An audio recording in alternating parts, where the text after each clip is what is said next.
right, welcome, brothers and guests, to the National Board's fall meeting, November the 18th, 2022. We gathered this morning at 9 o'clock. We've done some deep diving into some strategic imperatives, talking about the Balanced Man program, a number of our leadership initiatives, as well as the forthcoming campaign strategy. So we are well underway, and we're delighted to move to the strategic plan this afternoon after a terrific lunch. And we invite you to, excuse me, I'm getting over laryngitis. We invite you to join us today to hear some of our committees and report out on some of the important initiatives that they're working with. I'd first like to introduce everyone, or actually I'll let each one of them introduce themselves. I'd like to introduce our board members and the staff in the room so that you know if we ask questions or speak, who's talking. So why don't we start at the end of the table with former Grant President Tom Hill. Hello, I am former Grant President. FIU. Florida International 1990 graduate. Happy to be here. Ex officio member of the board, unofficially just invited. Nathan Kahn, student director from Georgia Tech, graduating in 2023. Greg Pearson, student director from the University of Missouri, graduating also in 2023. I'm Brian Warren. I'm SIGEP's Chief Executive Officer from Virginia, 2004. Daniel McVeigh, Texas Wesleyan, Texas New, 1990. And I serve as Grand Treasurer. Dave Culver, California MU, Cal Poly Pomona, class of 1988, and Director, National Board Director. Mike Wolbert, Northwest Missouri State, Missouri Lambda, 94, National Director. Brady Alexander, University of Florida, Florida Alpha, 2022, National Board Student Director. And I'm Billy Madeline. I'm the privilege of serving as Grant President. I'm North Carolina Beta at North Carolina State University, 1990. And I'm Greg Pastinger, Kansas State University, Kansas Beta, 1986, National Director. Bruce Anderson, University of Texas, Texas Alpha, 2000 graduate. Non-traditional student. Matt Andrew, Chief Development Officer, SIU Edwardsville, 1981 class. Victor Wilson, I'm Grand Secretary and also serve as Vice President, Student Affairs at the University of Georgia. Regina Hyatt, I am a board member and I'm the Vice President for Student Affairs at Mississippi State University. Zach Gilman, I'm the Chief Information Officer here on the SIGEP staff, Austin Peay State University from class of 2015. Gina Galloway, I'm the Executive Events Manager at SIGEP. Hi, I'm Heather Matthews, and I'm our Chief Communications Officer on staff. And I'm Jeff Stegenauer, I'm the Fraternity Managing Director for Sigma Phi Epsilon staff. Terrific. Well, thank each of you for that. And with that, I will turn it over to our CEO, Brian Warren, and you can take our meeting from here and we'll transition into committee report. Great, thank you so much, Billy. So I just have a couple of opening comments and just want to provide some perspective on what we'll all hear today.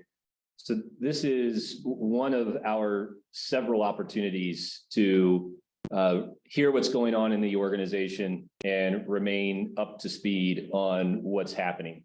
So we've made a big effort around transparency. Last month, the second week of October, we had one of our 2 stakeholder calls throughout the year.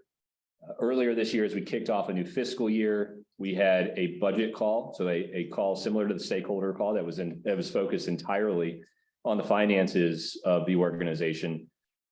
Shortly after each of our programs, you should also be receiving program impact reports. So that is a habit that we're getting into as we conclude our leadership program. So Carlson, Ruck, Quest, Life After College, Conclave, you should start to see those hit your inbox and hear what's going on at those programs and the impact that we're able to have on our undergraduates as a result of those experiences. We are also launching an annual volunteer survey. This was our first year doing that. It's a great opportunity for us to receive feedback from our volunteers and allow us as a board and as a staff to make informed decisions that improve what we do as an organization. And then we also have these live streamed national board meetings. Every time the board gets together in person, which is twice a year, we have a fall and a winter, or excuse me, and a spring and a winter meeting. The Friday afternoon session is live stream. It's an opportunity for us to speak and hear from committees and to have some dialogue around those committee reports. We also post committee updates to our website. So there is a committee and task forces page at sigap.org, and that is an opportunity for you to hear directly what's happening from our committees. We have several committees that are scheduled to report this afternoon. We're very grateful for the preparation from these chairmen, Ritual Growth, Volunteer Development, our district governor committee led by Joe Langella, DEI committee, our investment committee, and we'll close with our audit committee. And we'll hear from our incoming chair, Matt Finke, to deliver that report.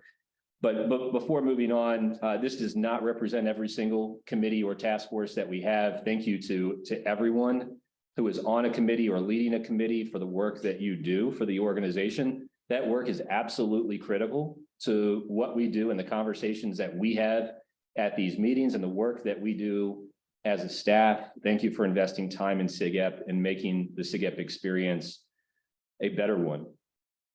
I'm going to walk through for, call it about 20 minutes, hopefully, an update on where we are in the various areas of our strategic plan. There are 9 strategic objectives in our plan, and there's an important financing element that is the foundation of all of this as well. So I do want to conclude with how we're doing in that fundraising and financing effort, but we're going to go objective by objective and just at a high level, let everyone know where we are in this space. And I'll start with growth. When we think about growth, and I'm going to start here and leave out a lot of the detail, this is kind of the framework for the discussion. We have 4 buckets that we look at when we think about growth. We believe this is a comprehensive perspective around growth. We look at new member recruitment, we look at member retention, we look at chapter health, and we look at expansion. And there are certain services that are consistent or that we know play a contributing part. Zach, can you go to the next slide? That play a contributing part to our success in each of these 4 areas. So as we look at this, I want to underscore it because I think that it demonstrates the focus across teams or departments that contribute to helping our chapters grow in a healthy manner and to deliver the experience that we say is a life-changing and invaluable experience to more undergraduates on more college campuses each year.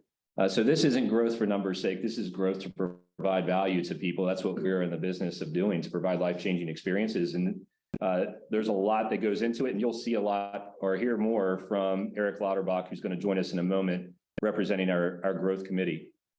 Thus far, this fall, we have 2,820 new members.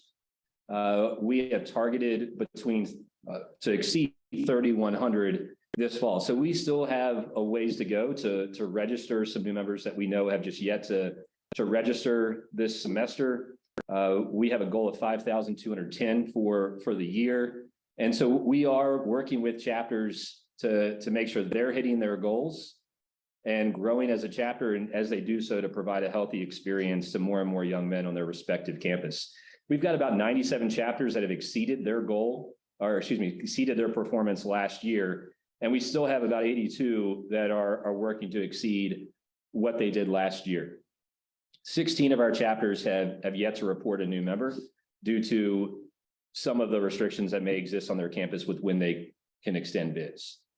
But I do want to talk a little bit about how we're doing with our expansions. We've gone to or intend to go to 4 universities this year. We've been at Texas A&M and Boise State this fall, and we've recruited 45 new members to our Texas A&M chapter and 34 to our Boise State chapter. And these numbers continue to go up. We've got a great group of founding fathers at both of these chapters. And we are working with the volunteers at those chapters right now to make sure that when our staff leaves, they're in a position to continue their good work, continue to grow, and continue to deliver a great experience for our members. I'm going to spend a little bit of time talking about volunteers. Not surprised when you hear volunteers, we think more volunteers, more training for those volunteers and education for those volunteers, what we can do to better support those volunteers on an ongoing basis, and also how we recognize the great work of our volunteers. We've got two committees that we're going to hear from. Wendell Rakosky and Joe Langella are going to be joining us today. So I don't want to steal too much of their thunder, but I do want to remind everyone, and something that Joe pointed out in a prior call, that we expanded the number of districts that we have working with our alumni and volunteer corporations today. We've gone to a 39 district model in order to bring more volunteers into this important work and have a district size that is much more manageable and allows our district governors to do the important things that our AVCs need help doing. With that comes a really important push to recruit more volunteers. We have a very ambitious goal in our strategic plan of having a lot of volunteers. We've got a benchmark of 15,000. That's an aggregate of local mentors and coaches for our undergraduates. It includes alumni and volunteer corporation officers, and it also includes career coaches to advance our career preparedness objectives. We are about 1,400 volunteers shy of just the mentor target. And this is something that we've got a laser focus on with our district governors. We've tested some things this fall that we intend to scale or roll out to a greater degree later this year, and especially in the spring, to grow the number of volunteer mentors that we have working with our chapters. And then we also want to expand the training that we offer to our volunteers. We've got a volunteer track at our Carlson Academies. You'll see on the screen the training topics that are going to be provided at each one of the locations on the left side of the screen. We hope that you're able to join us. And again, thank you for your work, and I'll let Wendell talk more during his report. Very quickly regarding DEI, you'll see we've undertaken quite a few initiatives, big steps in the right direction to address hiring practices and staff training. There's also work being done with communications and the inclusiveness of those communications, what we do throughout our communications calendar, and then also the assessment effort that we have around cultural competence in our chapters. There's also continued work here around finalizing a philosophy statement to be our kind of our guiding star in this space, a review of the governing documents. So I mentioned staff earlier, but expanding that and looking at governing documents that we have in the organization. And then a really big lift when we look at how DEI is incorporated into the Balanced Man program and how we deliver local programming at the campus level. BMP, so we're going to get into experiences here. Three critical areas that I just want to highlight where we feel like we can make the greatest impact or move the BMP along most significantly. But we know that when this is well done, it positions chapters to develop its brothers as leaders, as future professionals, as just healthy, balanced men. And our chapters that provide a great BMP are oftentimes the best performing chapters on their campus. But we have unfortunately just not seen improvement in BMP implementation or adoption the last few years. And yes, perhaps some of that is due to the pandemic, but there's also probably a need to rethink our approach here. And I want to let the folks know that are on the call that we spend a great deal of our morning focused on this topic. That said, we know that regardless of where we go, having more volunteers involved who understand the program and can invest in the programming at the campus level is absolutely critical to our success in this space. And so recruiting and engaging more volunteers in our work with the Balanced Man program is a big priority in what we do in this area of our strategic plan. Most of our morning talked about the learning areas and making programming fun and easier to execute. We hope to share more about that work in a future call. And we also talked about making the BMP just easier to execute administratively. That includes what is online, whether that's the app or resources or shared experience that can facilitate a better experience. May go to leadership development. I think what's in considering time here, just to point out perhaps the obvious is we do a lot at the national space. And where we need to do more is at the campus level. I think because we're coming out of this pandemic, you're seeing a lot of the numbers or participation in the programs on the screen jump up. We're expecting numbers to increase even more at this upcoming Carlson Academy.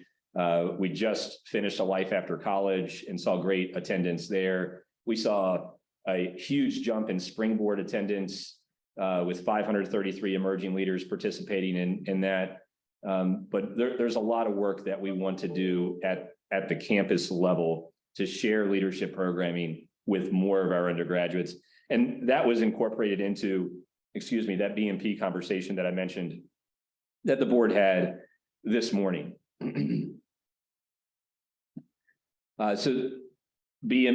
Career development is also woven into that. We speak specifically about career coaching and programming. So Life After College, when we think about career programming right now, we have currently 793 coaches, just 40 new coaches this fall. So we saw a pretty significant surge last year as we rolled out this program. We've done a lot of reintroducing in-person experiences this year. So this has perhaps as a consequence slowed down a little bit. I think you're going to see a lot more attention being brought to career coaching. It's a great way for our alumni to engage who still maybe don't quite fully grasp the Balanced Man program, how that's different, or don't have a ton of time to invest in the local experience, but can spend an hour on the phone with an undergraduate and share with them all of the experience and the advice that they can share about the profession and how to excel in their career path. So we hope that this number continues to grow. And we've done quite a bit to prepare for growth in this program moving forward. Life After College, I mentioned that we just completed this program. We had 225 participants in this program in Louisville this past weekend. Great to get back to seeing this experience in person. And I've already started to hear, hey, we need more of these. And I agree. Yes, we do. We're going to talk about fundraising a little later, but it's great to continue to hear that feedback and to see that this program didn't miss a beat from pre-pandemic to post-pandemic. It's still a great experience for those who are able to attend. So let me move to health and safety. And there's two things that I want to focus on as we touch on this area. One is member safety. The other is mental health. We are close to going through another renewal process. You've probably heard me talk in the past about this I'll call it a streak, and then knock on wood as I say that, of the great loss run that we've had over the last 7 years as we've really incorporated the Balanced Man program across the country, substance-free facilities across the country, improved services, got more volunteers involved. Those things have led to great outcomes and a much safer experience. It is not an exaggeration to say that the insurance providers in the fraternal space look to SIGEP as an example for other fraternities. And I think everyone in this room is very proud of the work that our volunteers and our undergraduates are doing to set an example on their respective campus. Let me go to mental health. During our stakeholder call last month, I mentioned some just very alarming statistics about what we're seeing on college campuses. When you look at the anxiety and reported cases of mental health on a college campus, the numbers are alarming. And when you look at how sometimes that may manifest into much more tragic outcome, we talked about on that stakeholder call how the likelihood of suicide among men is 4 times that of women on college campuses as well. And that is it's a scary thing to hear. It suggests that we could be a positive impact or have a positive impact in this space. And this board continues to talk about ways that we can partner with higher education to play a complementary role, to be there for our brothers at a time of need. So we're excited to hopefully share more about our work in that space in the future. Just two more things here to talk about. One, SIGEP learning communities. We have seen a surge in learning community accreditation over the past few years. We are currently at 75 accredited SIGEP learning communities. That's by far the highest that we've ever seen. We've had a lot of energy just in the past 12 months. And we expect to continue to see 5 to 10 accreditations per year. But I want to underscore here that in order for us to continue to grow this really important program, that program success is built on just fundamental parts of what we do. Healthy growth, the Balanced Man program, and engaged volunteers. We have to excel in those 3 areas in order to continue to move this important part of our strategic plan up. I mentioned already, just to close out with substance-free facility support, I mentioned earlier our loss run. We've seen a significant decrease since we launched or executed this resolution at our Grand Chapter Conclave in 2017. Please know that as a staff, we're committed to continuing to help chapters operate a different model than what they're seeing around them on campus. And we hear every year, hey, this is hard. It's hard when we see other people on campus not doing this, us being so different. And I'll steal words from Billy Madelon, being weird is a great thing. I mean, being different is great for us. It's what separates us, what makes us different, can make us attractive to undergraduates who are looking for a very different experience on college campuses today. So let me close with some comments on fundraising.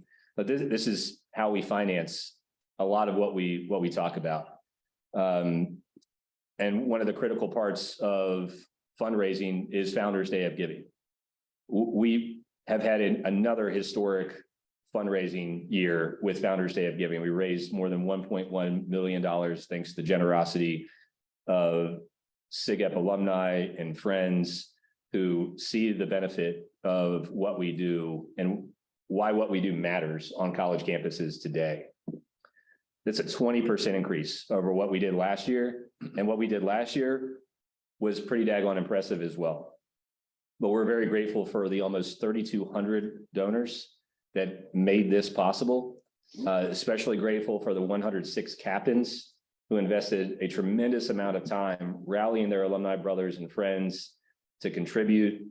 Very grateful for the alumni who made challenge gifts to rally our alumni to give at unprecedented levels.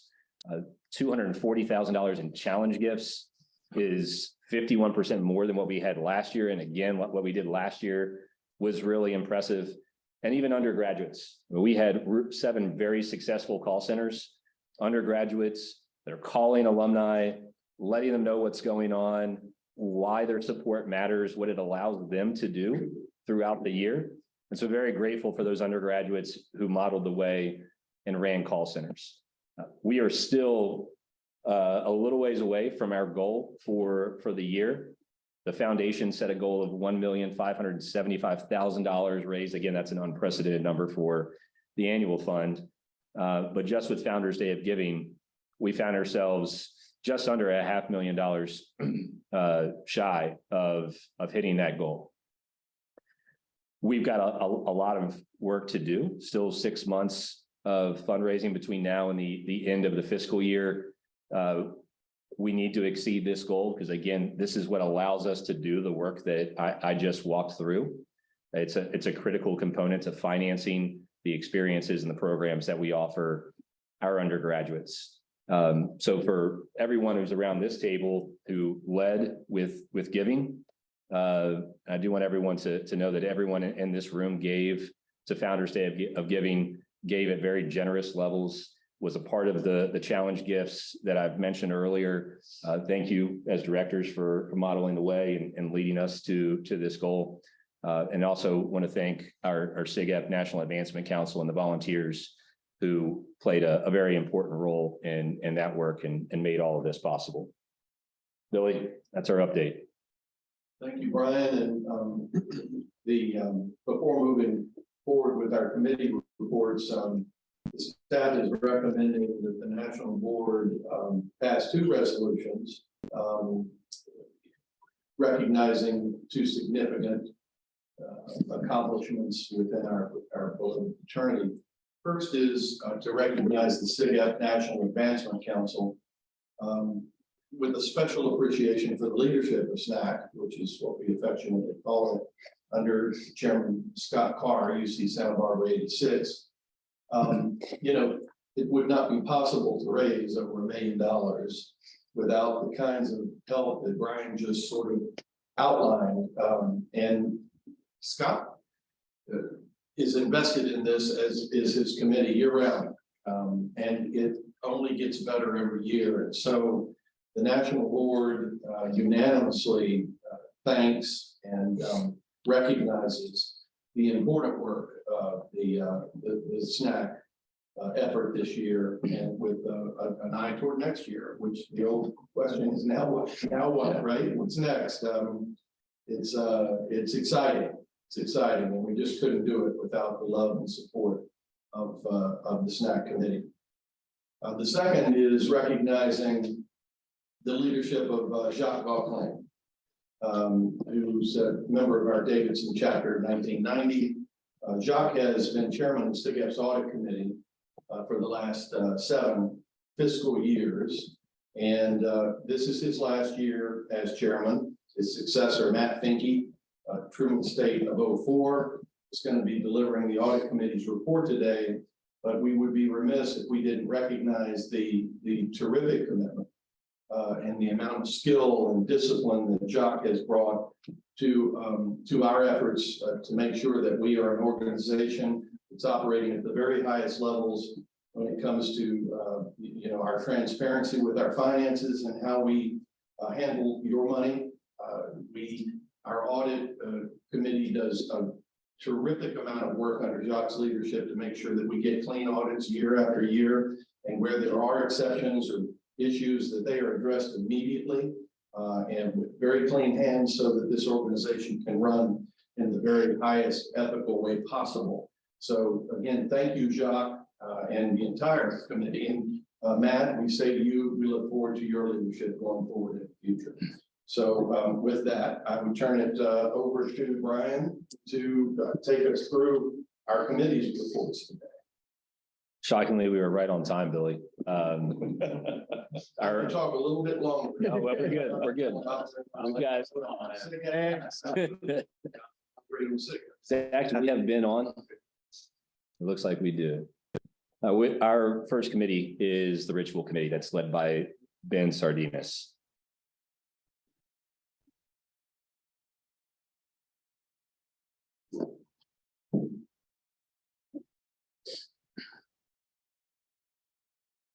How are you all doing? Hey, Ben. Hi, Ben. Good to see you. Thanks for being with us today. Thanks for having me. Sorry about that. Kind of restarted in order to allow me to share my screen. Oh, I need screen sharing capabilities, if you would. I think video and screen sharing are disabled at this point.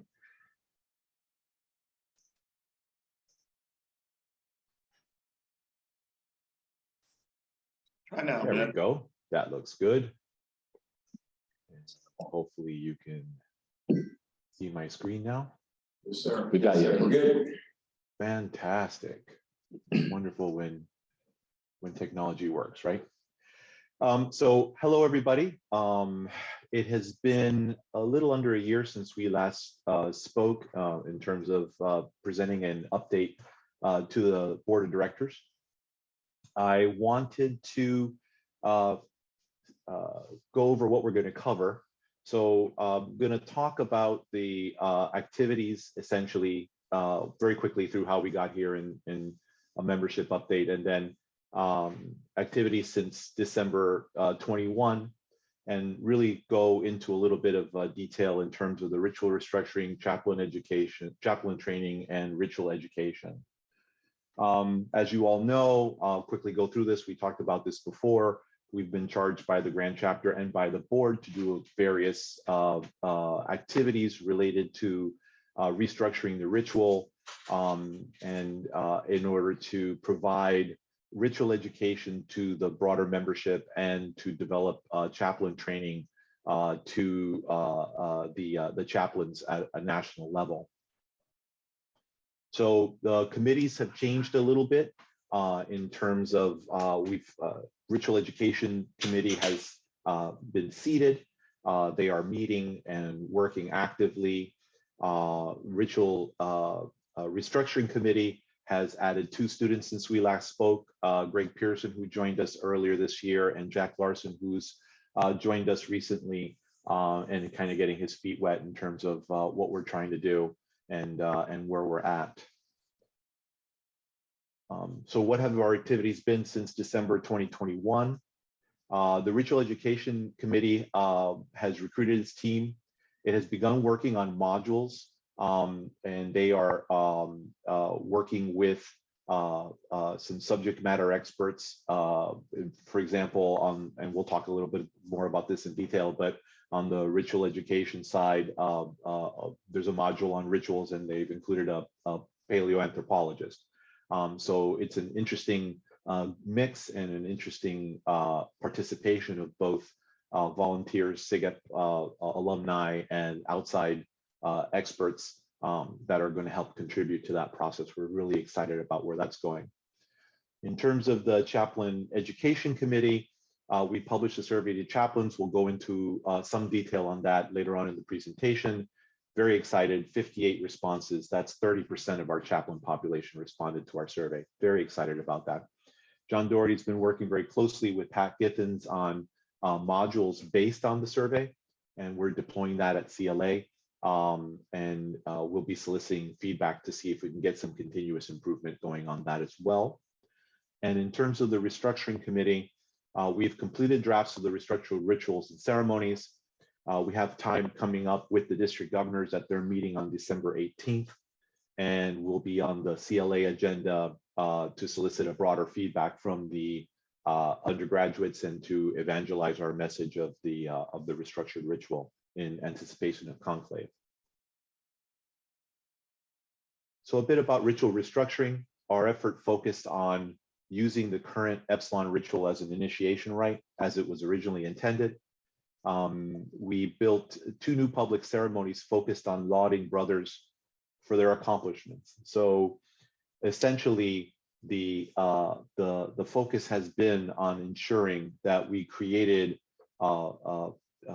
rituals and celebrations that could not only be closely tied to the Balanced Man program, and in terms of looking back and saying this is what you've accomplished, but moving forward, this is what you should expect from your Balanced Man program, and this is what we expect from you. But also to add encouragement and encourage them to grow and develop by making it something that's a public ceremony. And then we rebuilt the Brother Mentor as a public celebration as the 4th rite of passage. This accomplishes some key goals. Number 1, we feel strongly that this eliminates the hierarchy in the current system and some of the challenges resulting from that. It aligns the ritual very closely with the BMP now. We feel strongly that this not only will encourage people to be more involved with the BMP, but it also puts pressure on chapters that may be slacking in their BMP because the celebrations basically tell the members, tell the brothers, this is what you should have gotten, and this is what you're going to get later on. So if they're not delivering on that promise, it's going to be very apparent very quickly.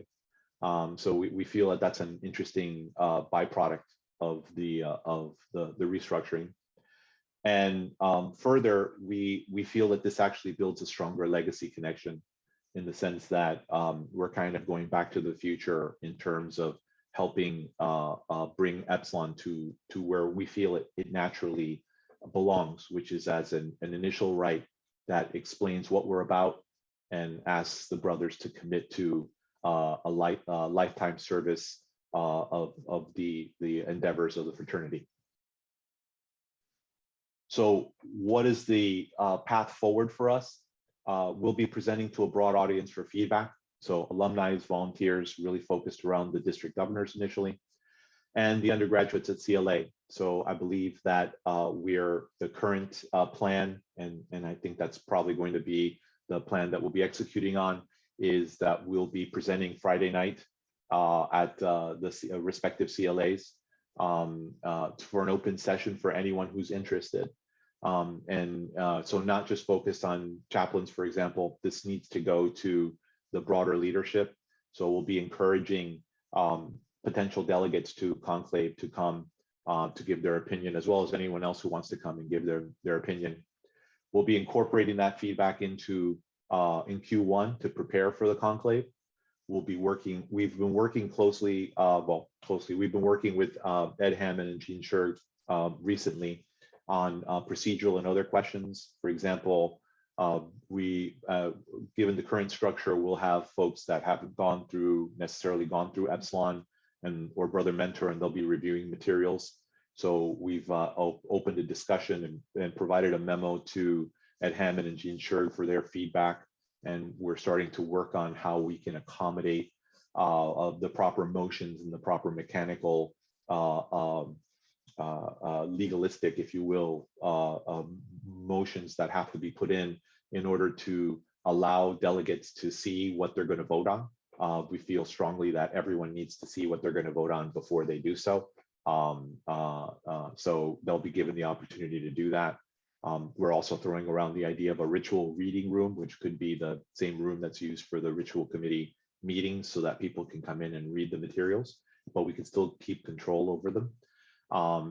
And we will be coming back to the board in the spring with a further update, and hopefully the board's blessing and endorsement of what we'll be presenting at conclave.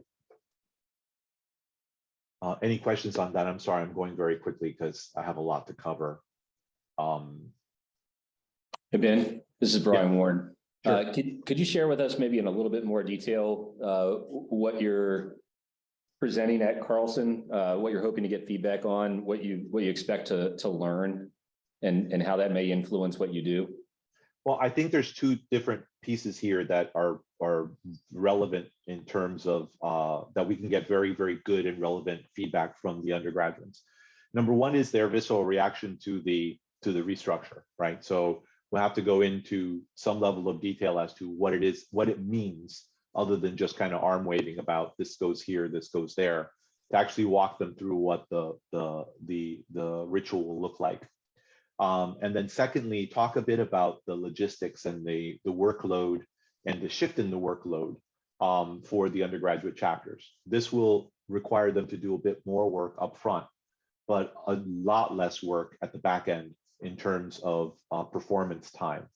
So I think we talked at one point where, we're talking about hundreds of man hours, over 180 man hours a semester that ritual teams have to dedicate to in order to put everyone through the rituals as the rites of passage as they exist today, for a moderate size chapter. So 30 folks going through any given rite of passage in a given semester. So we are putting a little bit of that load further up front for people, but eliminating upwards of 40% of the workload at the back end by making these other rites of passage or these other celebrations into group ceremonies. So we want to solicit feedback from them on that, and get any other feedback that they may have to inform whether or not A, are we on the right track, and B, if we are, what should we change, or what opportunities are there to improve the form and the substance of what we're going to be presenting at conclave. And then in terms of our agenda is obviously to get people to understand what we did, understand the benefits of it, and support it going forward in conclave. Thanks, Ben. We've got one other question from Brady Alexander, our student director from Florida. Sure. Hey, Ben, I had a quick question regarding the feedback for the undergraduates at Carlson. I think you briefly mentioned it, but most of those undergraduates that are going have not been through Epsilon, they haven't been through Brother Mentor. So what exactly is that feedback looking like then if they haven't experienced it? And are there plans to incorporate feedback from older brothers that have gone through Epsilon and Brother Mentor? So it is a challenge that we have in this process. The only place that we have the opportunity to do in-person presentations really is either Carlson or Conclave. We feel that getting feedback on Conclave is way too late, right? There's no way to really adjust the trajectory before then. We had asked for information in terms of registration information for Conclave for percentages of who has gone through what rite of passage. We haven't done so for CLA. These are challenging items because it makes the registration process heavier, if you will. And that's something that we try to avoid as an organization. And I understand that we don't want to put barriers to people registering, want to make it easy and quick for them. So I don't have numbers other than anecdotal data. I can tell you that it's much more likely that vice presidents of programming and presidents, people who are holding higher level positions within a chapter have gone through it because they've been there for a while. So we do anticipate that we're going to get a significant number of participants that have gone through Epsilon rite of passage. Whether that's a majority or not, I couldn't tell you. But these are the same people that will be at Conclave. So I think it's important to understand what their position is, because these are most likely going to be the delegates at Conclave. So that's why we're targeting it at CLA, and our communications will be targeted to especially to the delegates because they're the ones who will make the decision. Thanks, Ben. We've got another question from Greg Pessinger. Quick question, Ben, and thank you for this. You talked about Epsilon rite of passage becoming the ritual as intended. So first question is, what is the committee's recommendation on when that happens in a new member's life cycle? How quickly? And then the second part of that question, you mentioned that there were two public rituals. One was going to be the Brother Mentor ritual. What was the second one? Three. So the only private rite of passage would be the rite of initiation, which would occur as soon as practical. It would substitute the current Sigma rite of passage. Hence the front loading of the workload, right? And then the Phi celebration, the Epsilon celebration, the Brother Mentor celebrations or ceremonies would happen at the bridge points that exist today. So at the conclusion of the Sigma rite of passage, the Phi celebration would happen. The conclusion of the Phi rite of passage, the Epsilon celebration would happen. And at the conclusion of Epsilon, Brother Mentor celebration would happen. But the Epsilon rite of passage would happen from a timing perspective in a couple days after membership. So days is probably a lot to ask for. But if you look at the life cycle of a typical 365 chapter, there's a lot of activity that's towards the beginning of the semester, and then things taper off. So, realistically, yes, you could be giving bids to people in November. My home chapter gave a bid to one individual at the beginning of November. But the bulk of the cohort was offered bids in September and October. So the way we would anticipate it is that towards the third week of September and the third week of October, there would be, getting that cohort together and putting them through it. What we don't anticipate and what we don't want, and the intention is to not allow it to slip towards the end of the semester. because then that would be kind of contrary to the intent, which is to have everybody day one be on equal footing. Thank you. Thanks, Ben. Oh, you're welcome. So on to chaplain education. Very excited about what we've accomplished in chaplain education. So we put out a Google form survey in September to early October. They were sent to all chaplains as, give us 3 minutes and give us your ideas. And we got an over 30% response rate. And I know this room understands response rates and participation. That's just stellar. So really, really happy about the chaplain education committee's work on this.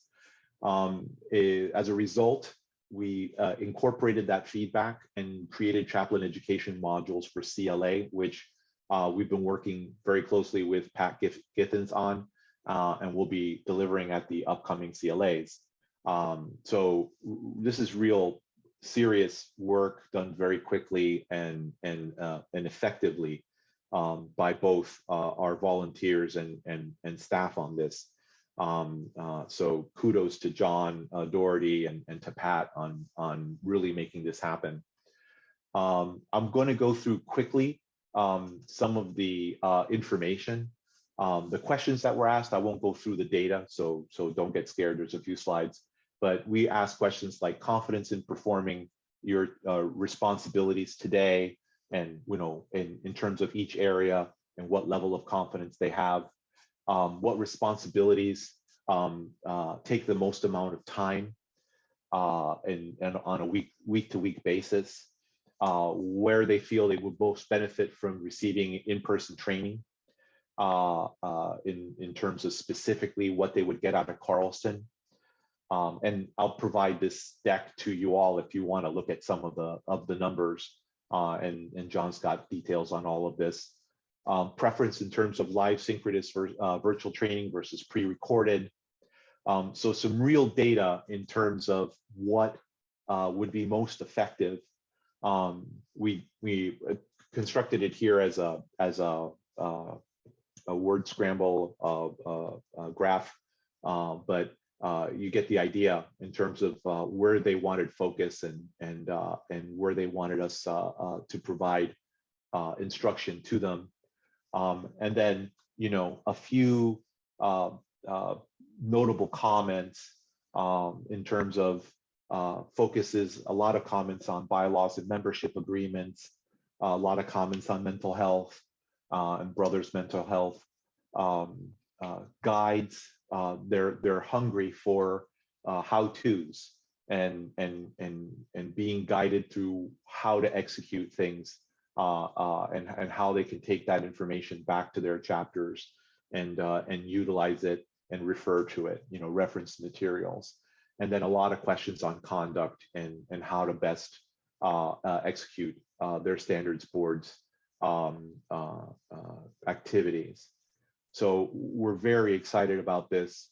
We're very excited about the fact that we're providing something that's directly connected to feedback from the undergraduates that are out there on the front lines trying to do a good job. And I can't say more about Doherty and Giffens and truly a really great effort to bring this together and make this happen. So I'm sorry I went very quickly through there. Is there anything you'd like me to focus on or talk about? I don't want to minimize this effort by going through it in 2 minutes, but I want to be sensitive to time. No, that was very helpful, Ben. I don't believe there are any questions on that area.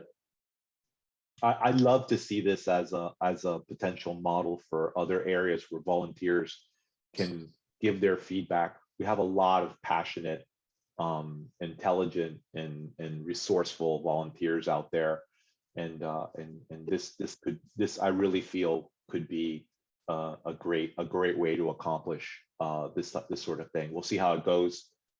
I think it'll be positive. I'm confident it'll be positive, but love to make sure that we kind of stay on top of this. And we will be doing a continuous improvement feedback loop on this at the end of CLA.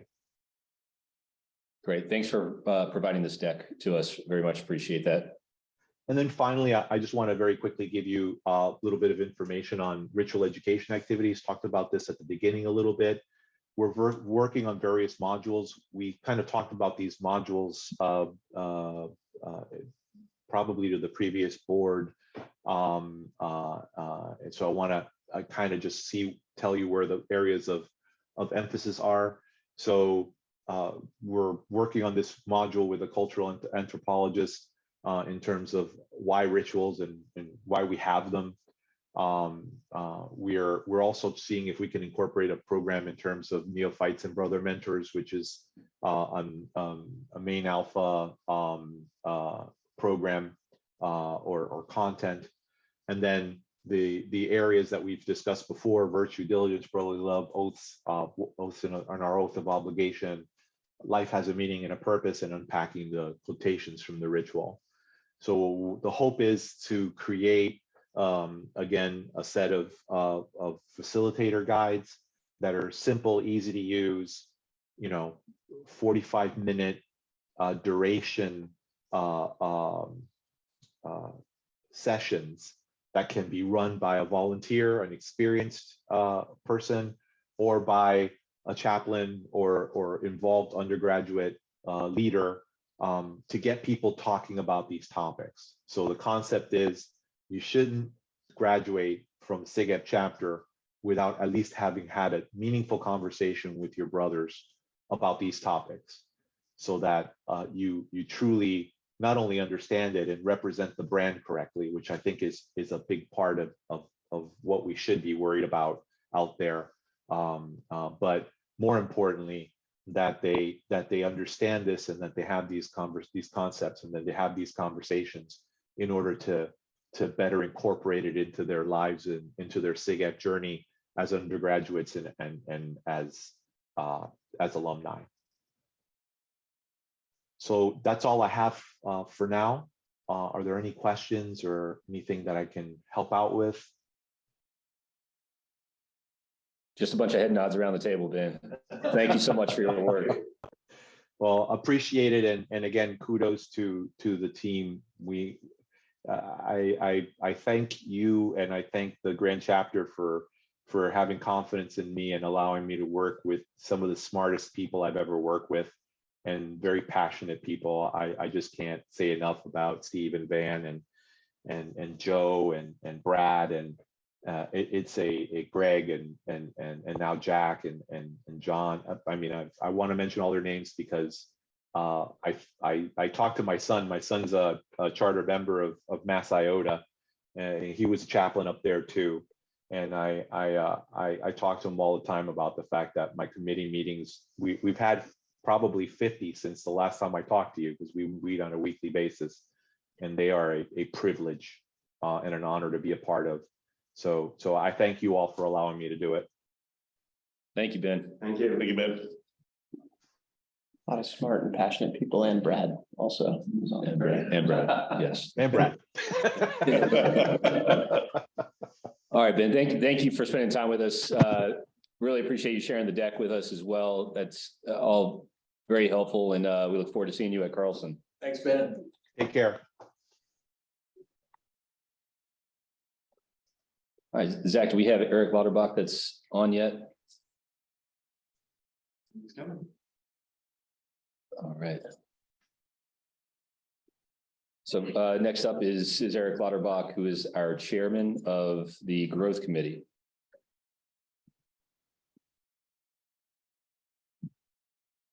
You guys hear me? We can hear you. Great. All right.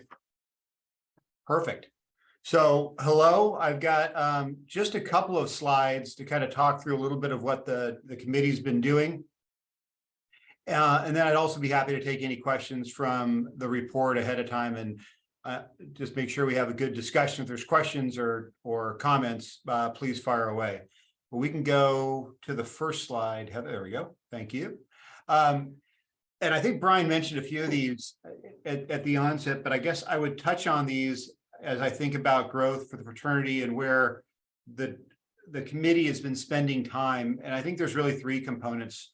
There's the base or the existing chapters. Yep. I'm sorry, we're trying to fix something on our end to bring it up on the screen. Sorry, give us Okay. 1 second.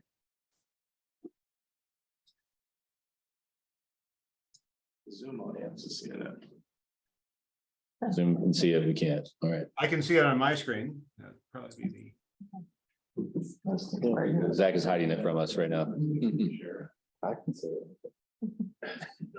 Can't see it. If you crane your neck, you can see Zach's. Yeah, they're not up there.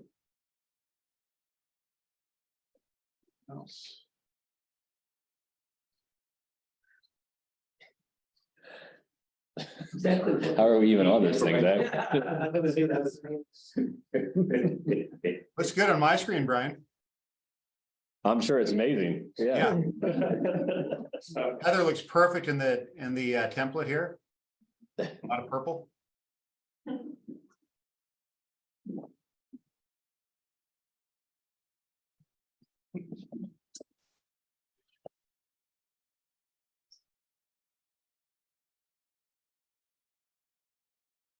going in your performance evaluation.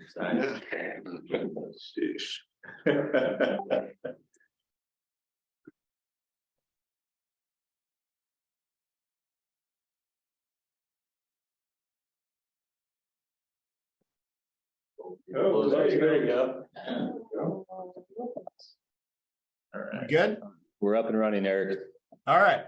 So as I was saying, hey, so look, there's three primary areas that I think we've been spending our time on the committee, and I guess I would characterize them as like, what are the drivers of growth? And there's the existing chapters or the base, the expansion and new chapter development is where we spend a lot of time. One of my questions is maybe it's too much, maybe it's not enough. And then the last one, I think, is really important with what the board has authorized in the last year with the basement. And I think it's a brand awareness and familiarity. And we've had a lot of discussions on this one. So those are the three. I'll go into depth a little bit and then stop and take some questions. You know, I think what's important here, and Brian, you referenced it at the onset on what the 92 chapters that are up, the 82 that are down. It's easy. We always get pulled into the new chapters, but I think thinking about how we resonate, how the messages resonate with the existing base chapters is really, really important. How do we frame growing versus competition and really recognizing that we have to win in traditional recruitment environments and periods, and then also figure out this, you know, this year-round recruitment thing, which oddly enough, or I don't know if it's oddly or kind of depressing, some of the very same conversations I think I had 30 some odd years ago in this room, but it speaks to, I think, the complexity of getting the message out in this environment around what we communicate, how students hear us and see us, and then really the choices they have. And then the new expansion, new chapter development, I think we've had some terrific conversations here. Real credit, I think, to the staff and putting out some topics that we could dig into.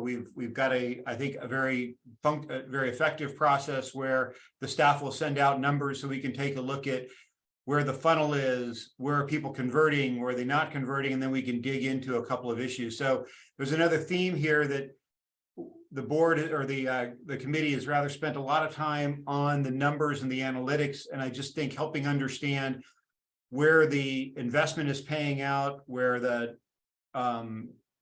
we should be spending more time, less time, et cetera, and how that translates into acceptance of bids from qualified members and where that goes.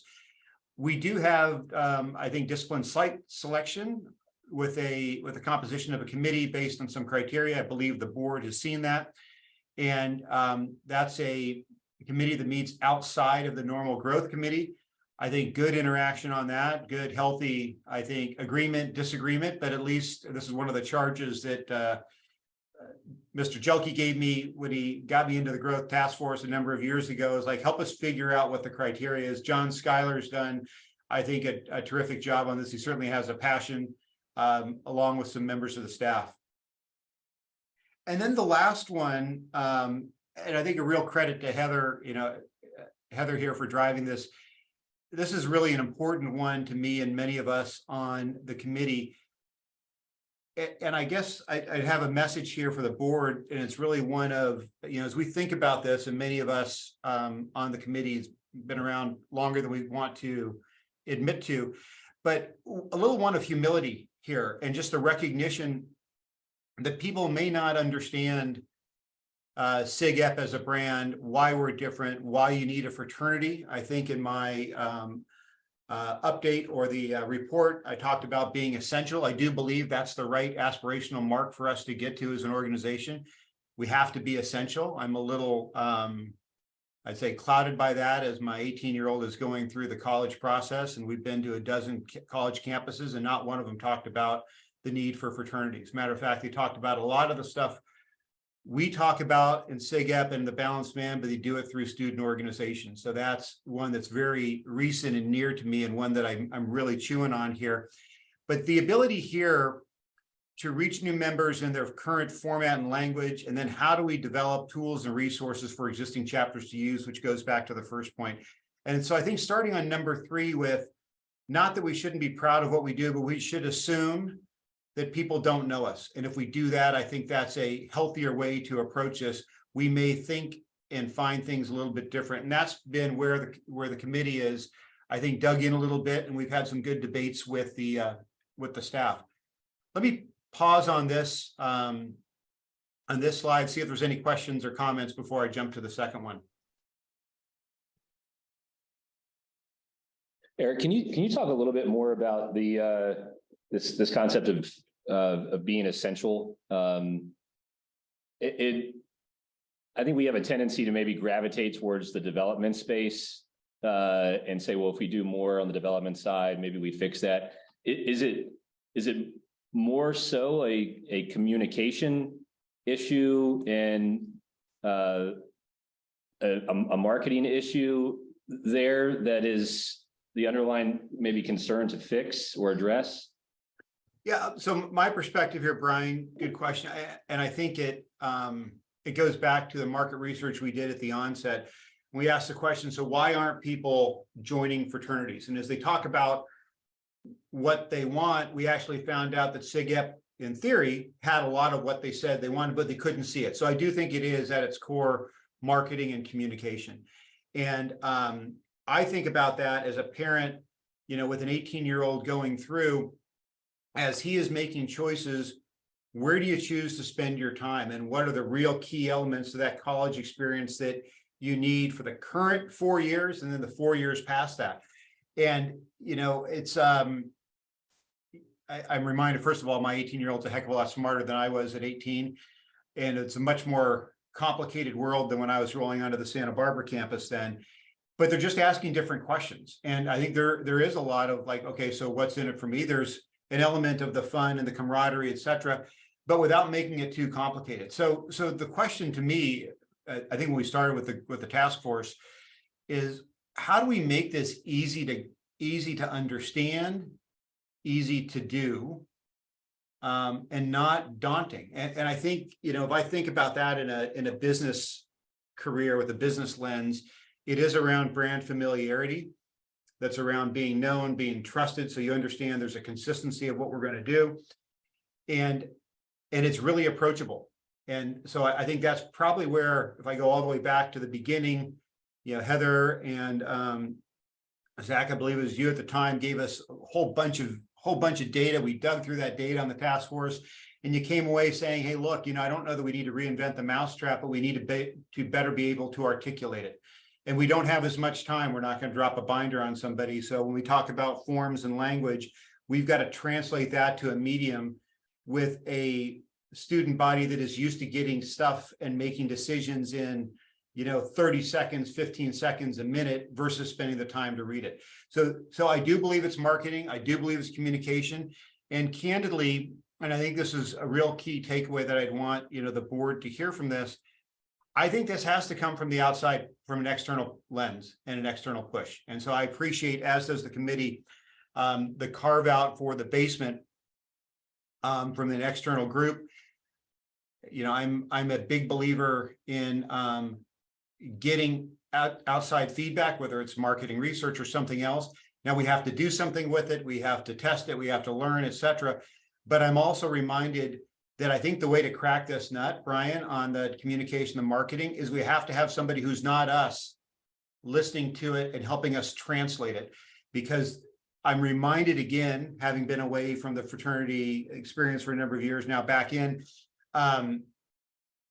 it's such an emotional business. It's such an emotional brand. Everybody, as much as they want to, cannot leave their old biases at home. And I think that clouds how you communicate to a new generation of prospective members. Long answer. Hopefully I got it. Yeah, thanks, Eric. I think it maybe also begs some question around how we think about investing in growth in the future too. And I wondered, and then you have great perspective here. Any initial reactions on where you would see or how you would see investments in growth changing from how we used to think about it? So maybe how we should think about it in the future from a budgeting perspective. And I don't mean to simplify this, but I think we have a tendency to throw elbow grease and more RDs on the road as like the solution to growth. And what I hear you saying is perhaps that's not the solution. Yeah, I think this is where we spent some time at the last meeting, quite honestly. It's a really good question because, and again, so forgive me, everybody, for being too businesslike, but it's hard to scale this business when you say, I've got to have X number of RDs or new chapter development or expansion guys at a campus for X number of weeks. Because by definition, then you're limited, you can only do so much. So I think the investment, it's always going to be people, but it's a people intense business already. And I don't know that the answer is, I would not want you to take away, hey, to grow, we got to go hire 10 more RDs, et cetera. I don't think that's the case. I think there should be a carve out in the budget for smart outside resources so we can learn, we can get somebody to push us on the marketing to call BS where we need the BS called. I think the investment then looks like I would say the right RDs or the right chapter development directors. And I think to be really, not that you're not today, don't take that the wrong way, but to be really choiceful and discerning about the talents and the experiences you are trying to get that are going to open up and drive and be the best recruiters and salespeople of SIGEP.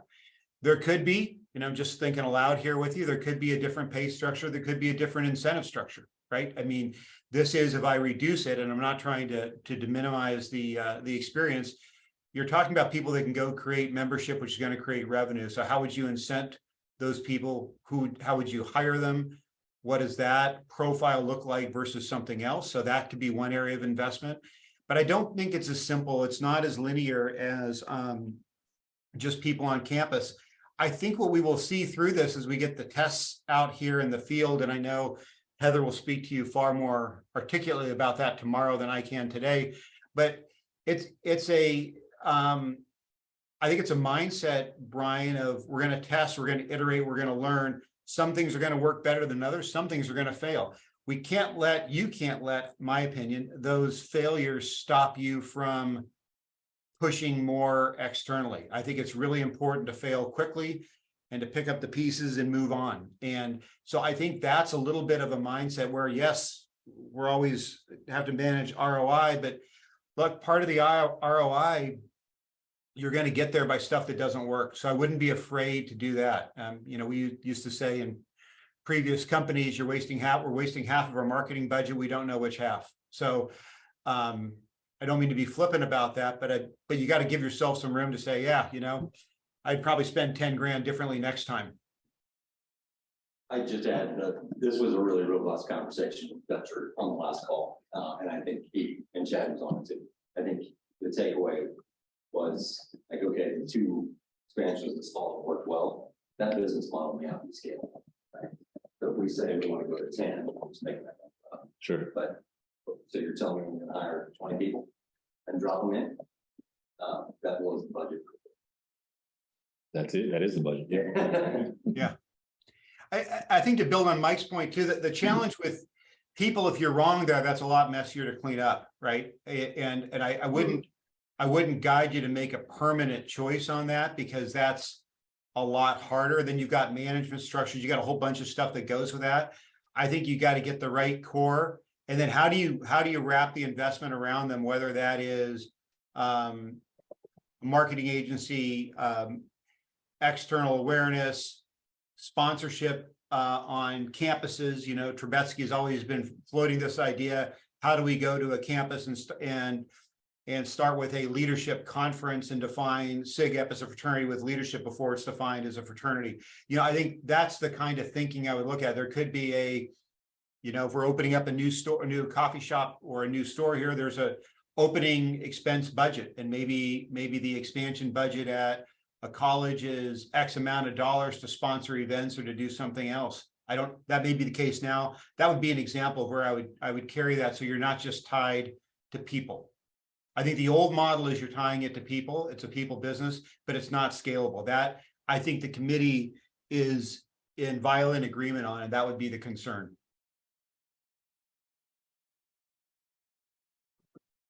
Thanks, Eric. Okay, and we can jump to the next slide.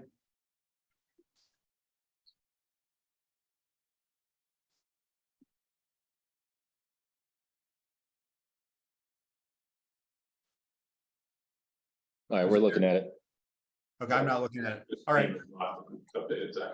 So you guys are, there you go. Okay, perfect. So I think a few points here. We touched it a couple of them in the last conversation, but well positioned to grow. I think modernizing the voice is a takeaway that I'd want everyone to hear.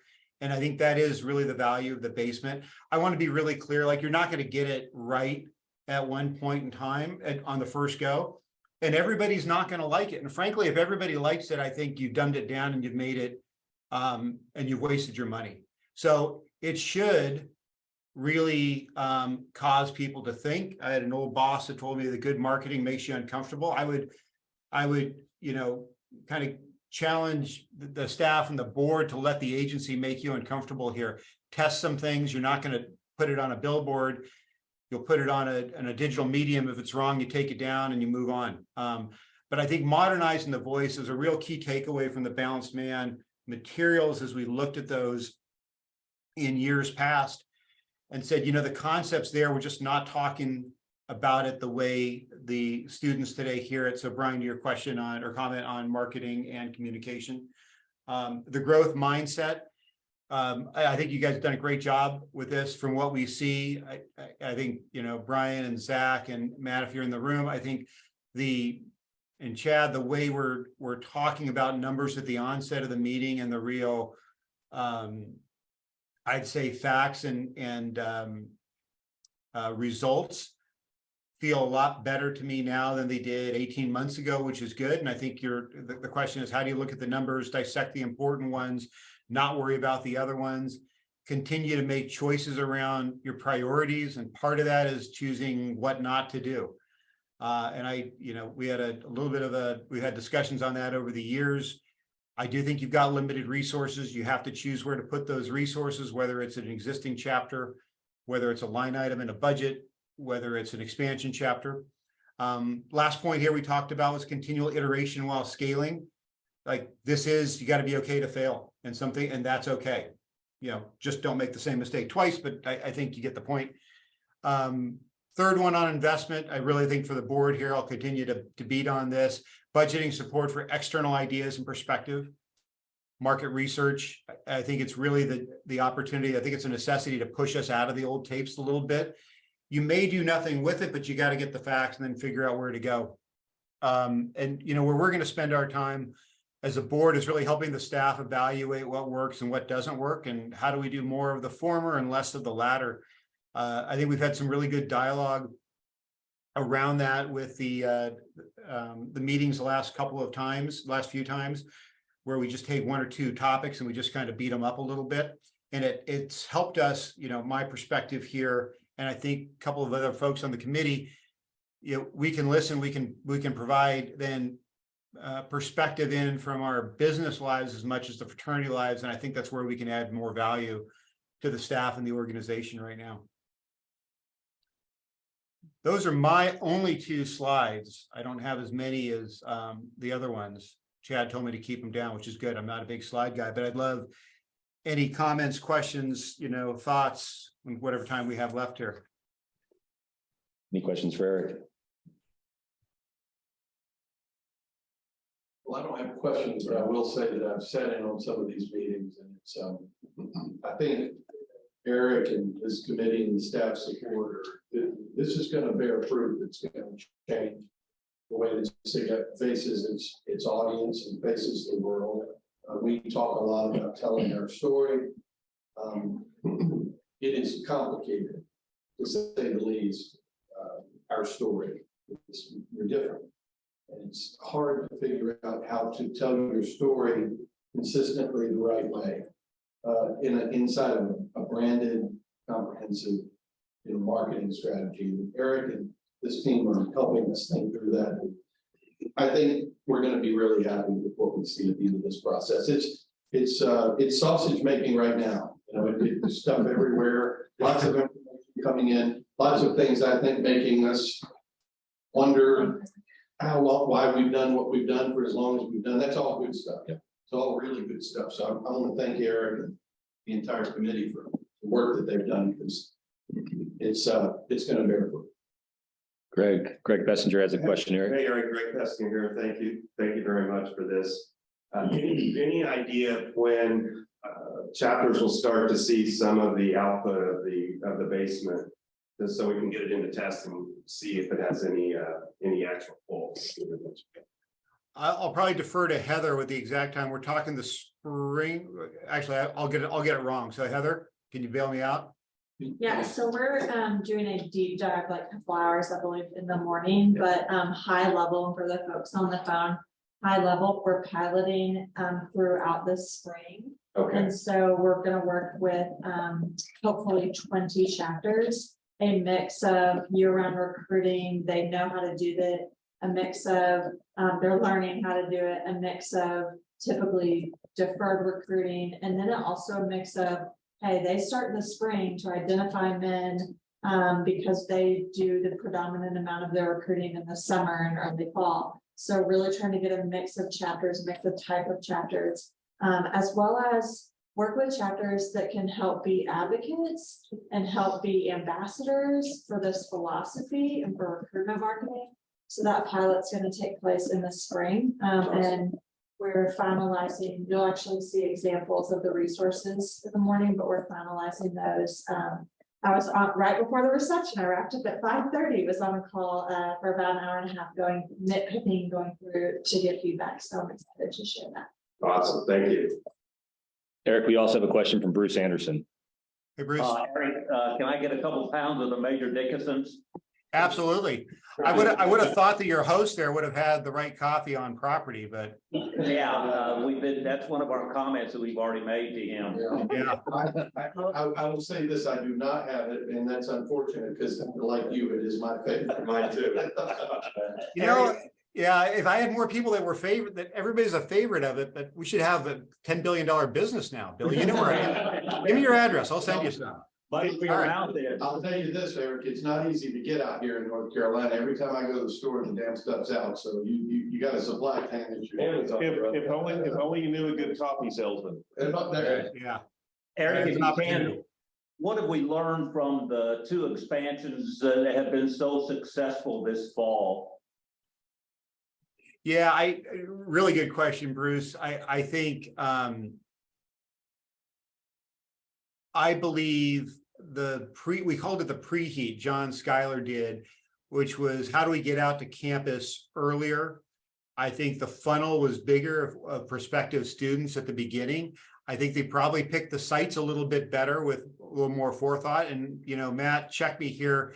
You went in consciously, we're going to do 2 sites versus 3. So I think there is a takeaway here around focus.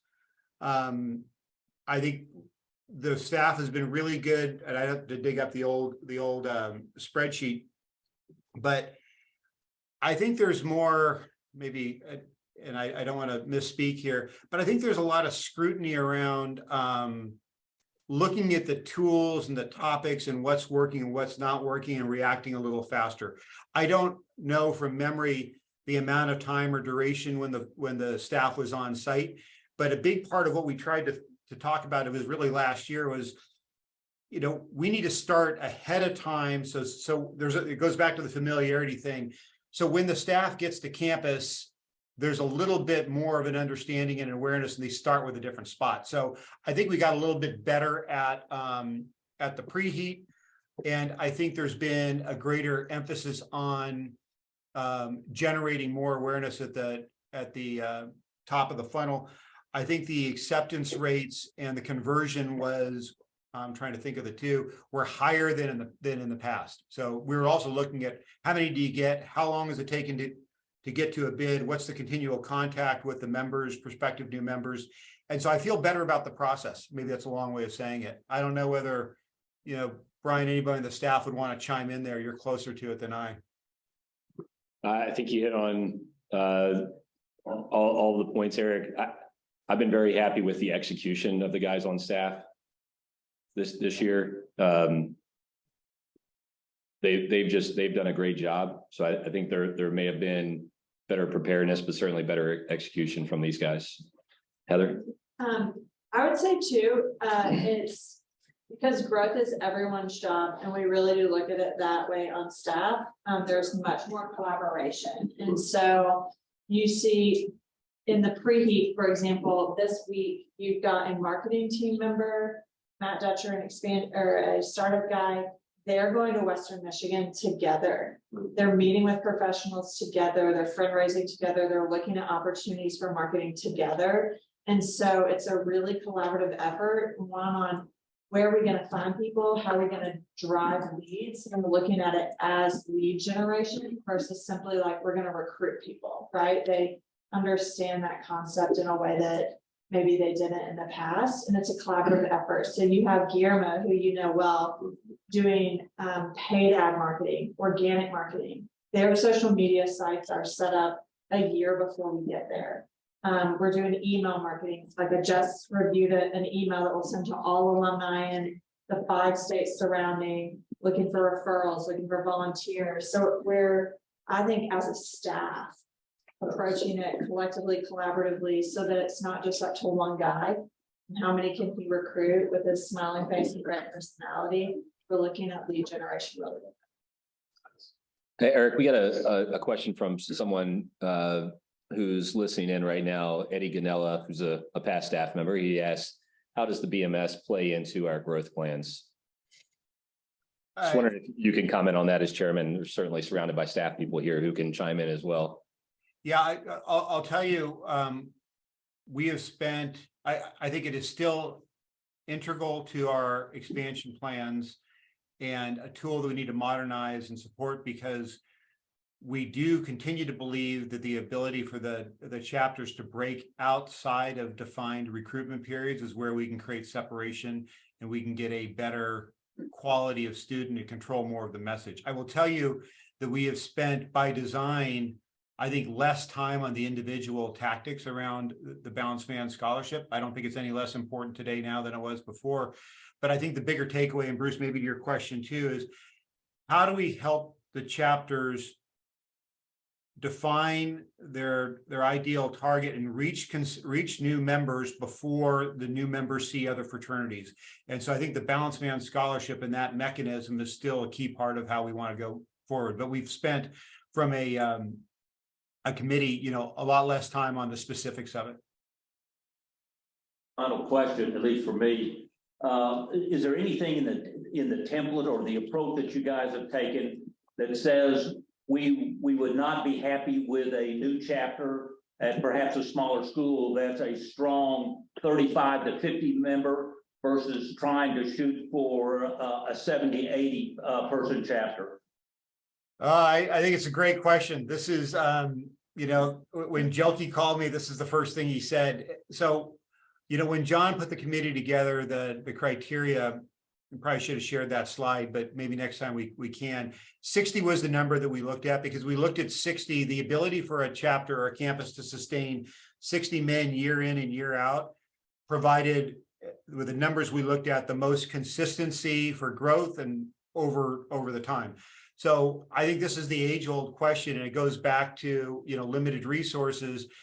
If you're going to spend, X amount of time at a campus, and that campus is only going to, quote unquote, only going to yield 35 to 40 on a consistent basis, I think that's something to question. It's not saying you don't have I'd say, deviations from the criteria. My only caution would be if we find reasons to go off of the criteria, you go right back to where you started too. So I think my guidance here, based on what the group has done is 60 to 65 is where we should be playing. Does that mean you're not going to find some that are 35 to 40? I don't think that's the case, but I think you should treat those as exceptions, really as exceptions, and not try to create the exceptions, because then it comes down to just the resources. And when I see some of the report, some of the criteria, I guess the other question I was asking, not being on the expansion committee, probably for good reason, but if the average chapter size is, I'm making this up, 60, and we think, and we have to be, and we've got a projection at 80, yeah, we should question that. What gives us the reason to believe that we're going to run at 80 when the average chapter size is at 60? Or if the average chapter size is at 40 and we think we're going to come in at 60, I'd like to believe that. I'm a little cynical. I'd say, no, I don't know. I guess we'd want to encourage, back to your question, Bruce, why we're successful.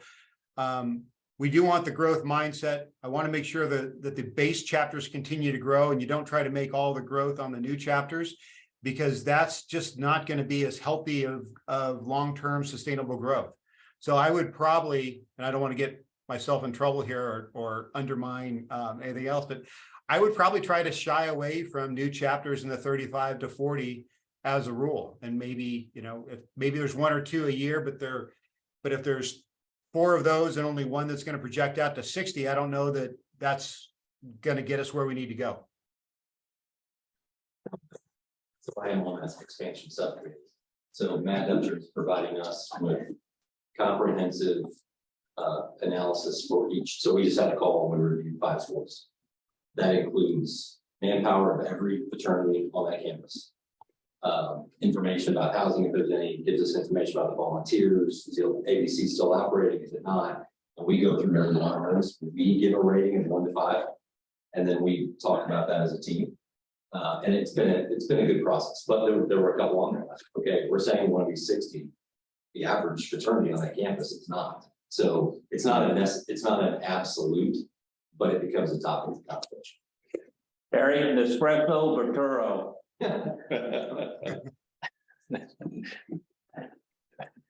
Thanks, Eric.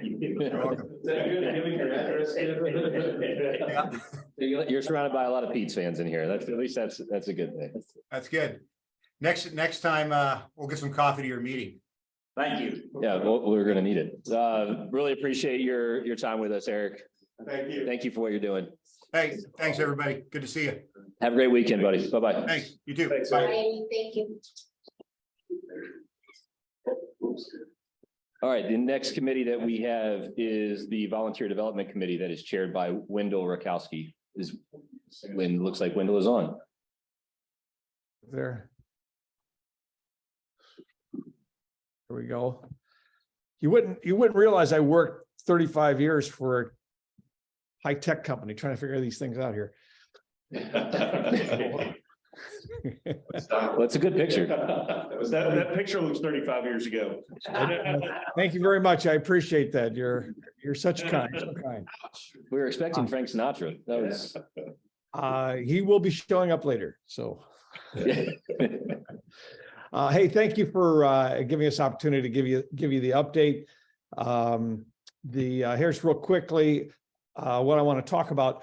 The revisit part is I just want to bring everybody up to speed. What did you charge us to go do?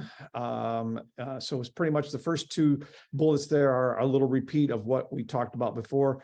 I want to talk about some recommended program branding that we want to do. We'd like to leverage the Balanced Man program and the lifetime responsibility of brotherhood. And I'll get more into that as we get into this.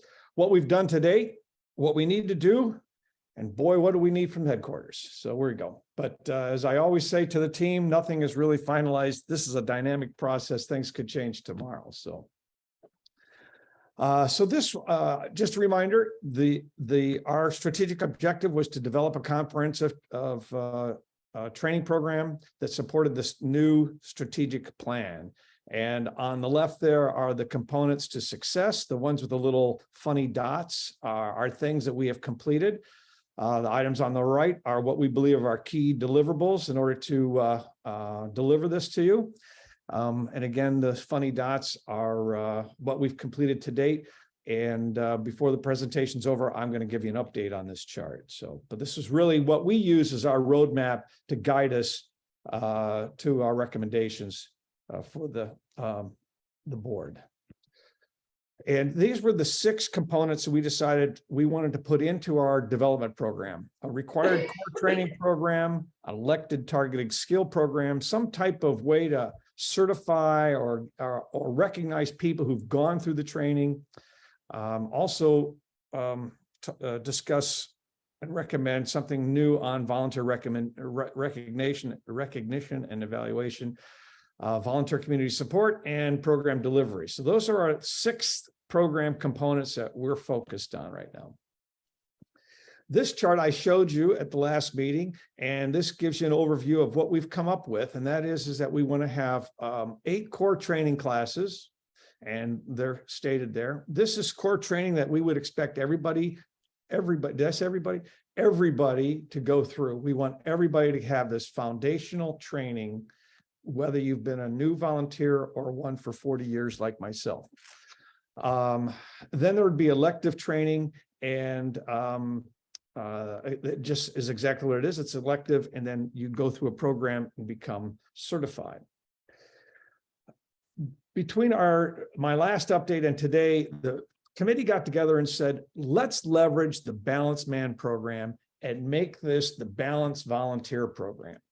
What this would do, it leverages the brand of the Balanced Man program. So it's almost like a continuation of your undergraduate experience. It reinforces the SIGEP's commitment to continued learning, and it also emphasizes to not only the undergraduates, but to the volunteers, the commitment of lifetime responsibility of brotherhood. So what we did is we took the one-pager that the Balanced Man program has, and we customized it or adjusted it a little bit to be the Balanced Volunteer program. We used the same 5 tenets: equal rights and responsibilities, continued development, accountability, living a ritual, and mentoring. Changed the words a little bit on some of them so they related more to the volunteers, but pretty much just so that it is very similar to the Balanced Man program in this sense. And then we also came up with our 4 challenges. So the Sigma challenge would now be the core training. So those 8 courses I talked to you about, everybody would be required to go through the Sigma challenge. Then you would have your specific role training or the electives, which is the Phi challenge. Once you completed that, you would then move into the Epsilon challenge, which you are now serving in the volunteer role. You would be leading and serving. You'd also be required to stay current with any updates in the Sigma challenge or the Phi challenge. For example, if we now have 8, let's assume somebody came up and we decided we needed 9, we'd expect you to go back and take that next one that came up. And then lastly, we want, during the Epsilon challenge, we want volunteers, they're expected to attend some type of SIGEP event. And I don't mean a party. I mean, we want them to go to a conclave, a CLA, a local Balanced Man scholarship dinner, some type of SIGEP event. And we all know that we have volunteers who have been volunteering and they've never gone to any SIGEP event for whatever reason. But that's one thing we'd like to put in there for the Epsilon challenge. Once you've completed this, you are now the balanced, we're calling today's answer is Balanced Volunteer Mentor. We expect you to have continuous training. You'd be actively mentoring others and pursuing ongoing additional training as you would need it. So that is what we're proposing as the structure of our program. So this chart that I showed you before would now become this chart. Sigma challenge, the Phi challenge, Epsilon challenge. We would no longer call it certified SIGEP volunteer. It would just be Balanced Volunteer program. Up to this point, any questions before I go on to the next piece? No, go ahead, Wendell. Okay. So here's what we've completed to date. The only thing we've actually completed is the dedicated subject matter experts. We do have someone who has volunteered to develop the course content for each of the 8 core programs. We are working on the course development, which is in red. We're also working on program delivery, platform design, and ongoing operations.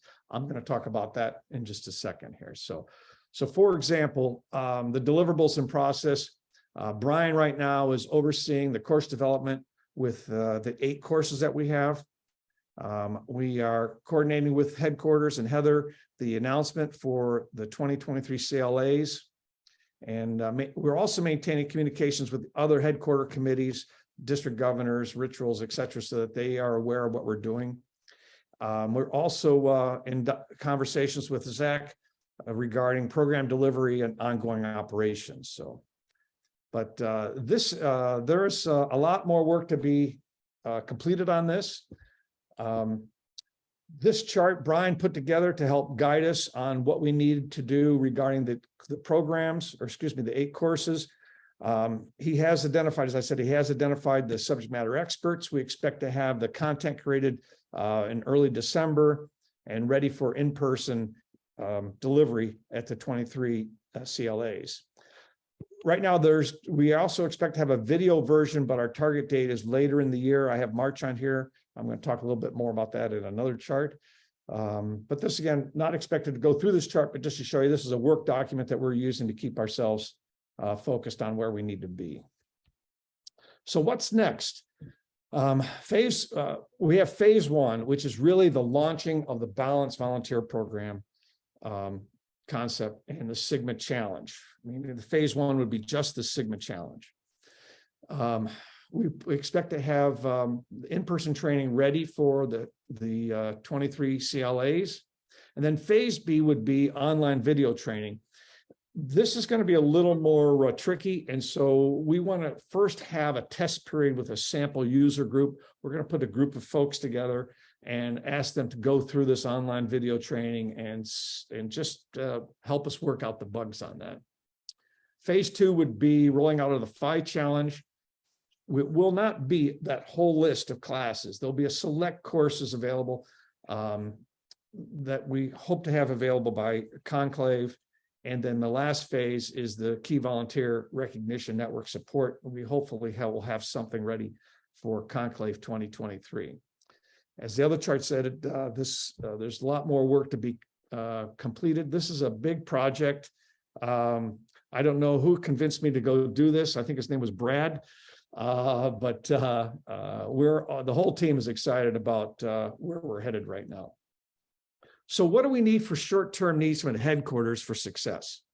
We need the completion of the hiring of the education director, where I know that's been on the plate, and hopefully progress is being made on that. Coordination of the training classes content, which Brian T is doing right now. So that is in progress. We're also going to need some assistance and expertise on how do we deliver this and how do we track progress. The tracking of volunteers is going to be challenging.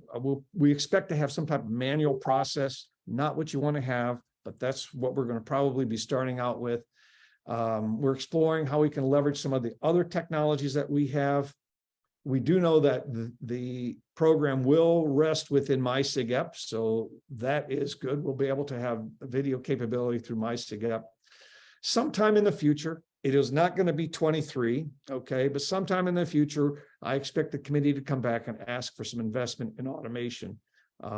Because if we don't have some of this tracking automated, it will become very difficult to keep it going, and it will just bog down underneath all the manual work that has to be done. So the takeaway on this chart is, hey, the technology resources will be key to the long-term program quality, but we're not there yet, and we're not asking for any money right now. Everything we're doing is within the current budget and within the resources that have already been approved and allocated. So what do we ask of the National Board of Directors? We'd like some acknowledgement from the board. Hey, you're on the right track. keep going because we just want to make sure we're not going down the wrong road here. We'd like some endorsement on our program design and branding. Are you fine with us moving out with a program that we call Balanced Volunteer Program? And I'd love an opportunity to answer questions or concerns that you have. So. And one last chart, because I want to recognize the team. You know, Ben Franklin said, give your hardest tasks to the people who are the busiest. We've now called this the Late Night with Frank Committee, because if you're not getting, we have so many people calling out because I can't make a meeting because I'm getting recognized at this university. So A, they're top shelf people, and B, everyone is so busy. The only time we can meet is Thursdays at 9:30 at night.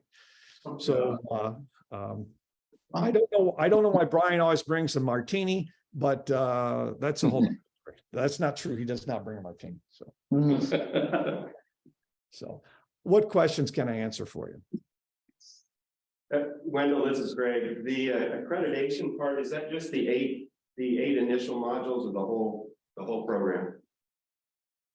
I'm sorry, I was busy pushing a button here. Could you repeat that again? Sure. Is the accreditation that you spoke of the initial 8 modules or the entire Sigma Phi Epsilon?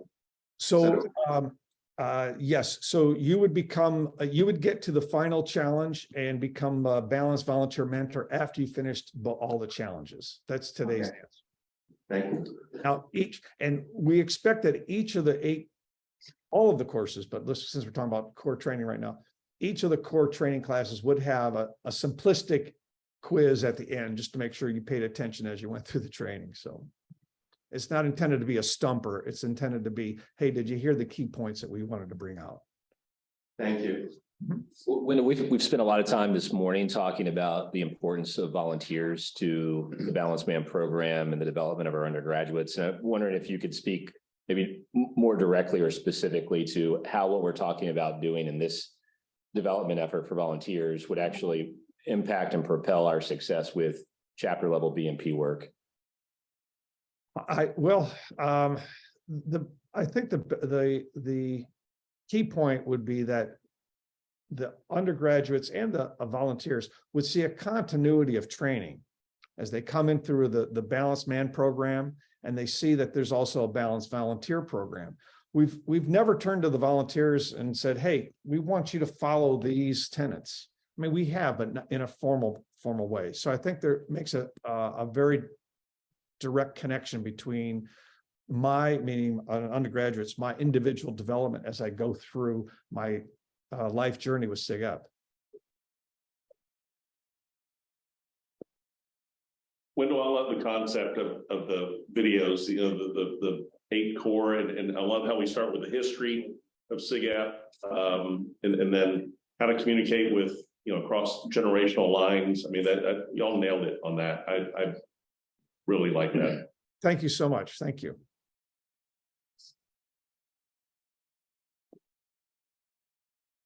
Any other questions for Wendell? Is there any reason we cannot continue to move out and announce at some point, probably January, that, hey, we have a Balanced Volunteer program? Yeah, we need to discuss that here, Wendell. We started some of that discussion this morning. I think we need to continue a larger branding discussion. I think, as you know, we have no shortage of acronyms in the SIG-Ep lexicon, and they're piling up on one another. So we talked about some clarity and greater focus with naming and how things kind of fit together. There's just a lot in play right now. We wanted to be a more focused message. So that's what we're trying to talk through. And that's fine. As I said, that was the very first bullet there. We just want to make, before we get too far down the road, we want to make sure we're going where you'd like us to go. Yeah, I am happy to share with you, and hopefully we'll get a larger announcement out very soon, but we did make an offer on the Director of Education position. So we do hope that we have an announcement going out to everyone soon with some good news. Excellent. Excellent. Wendell, one more comment to dovetail off my comment about the 8 core. Like, as you can imagine, all too often we get someone to volunteer and we just assume that they know what to do, and we know that we assume that they're up to date on everything going on with SIG-Ep, just from, we assume look at the website or read the journal, whatever. But I think those 8 videos really help us prepare a volunteer to make an impact much more immediately and quickly. And it makes them feel better equipped to do so. And that we're not just sitting in blind. Because we've heard from a lot of volunteers, it's like, okay, somebody asked me to help, but they didn't tell me what to do. And they just said, show up. And they're running around clueless. And our goal is also to reach out to those individuals who maybe have been away from the fraternity for a while and now bring them up to speed. So here's where we are today with Sigma Phi Epsilon. Yep. Yep, Dave Calderon has a question for you, Wendell. Hey, Wendell. Hey. Hey, this is awesome. I think this is phenomenal for onboarding our current volunteers. I guess when you guys get beyond this, or get past this, are we going to do anything to address, I guess, volunteer recruitment? Like what we're looking at in terms of recruiting good people to go through this good program instead of, like, a lot of times we end up just settling. Yeah, unfortunately, our committee has not been charged with the recruitment, and so we haven't really focused on that right now. So I'm not really prepared to answer anything because that's not been part of our charge. All right, so that'll be Joe. Thanks, Wendell. Appreciate it. Sure. Any other questions for Wendell? Wendell, thanks for what you and the committee have done. It's goes without saying that, when we win with volunteers, we win. And so this is very important work, and we know you understand that, and each of your teammates do. And so we look forward to hearing more as we go along. And I promise we'll get back to you a little bit on helping to align how we market and brand what you're doing with the broader conversation. It's not your group. It's literally in the oven as we speak. So we'll get back to you as soon as we've got a product. Well, thank you very much. And, as Frank said, the best is yet to come. Thank you, Wendell. You got it. Appreciate your work. Bye, buddy. He did that his way. Oh, well played there, Victor. My way. Yeah. We finished up a little early on that. We have District Governor Committee led by Joe Langella that's scheduled to come up next at 3 p.m. Is Joe on where we can start early, or do we want to take a quick pause? Well, he is on.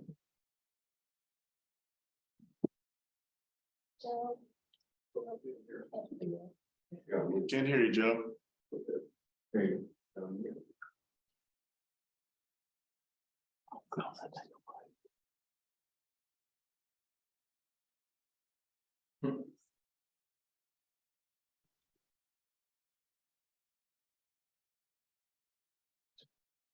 If his microphone is not set to his. Microphone dropped. Yes, it should be okay. Red.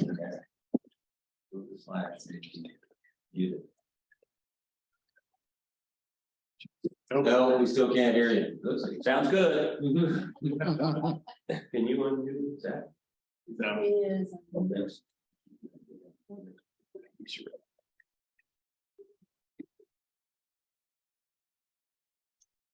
Now, can you hear me? Yeah. Is there, yes, so the answer is yes, and there's no feedback, right? Yeah. There is feedback. No, not on our end. Not on our end. Well, when I speak, I hear myself speaking twice, and that's kind of disconcerting.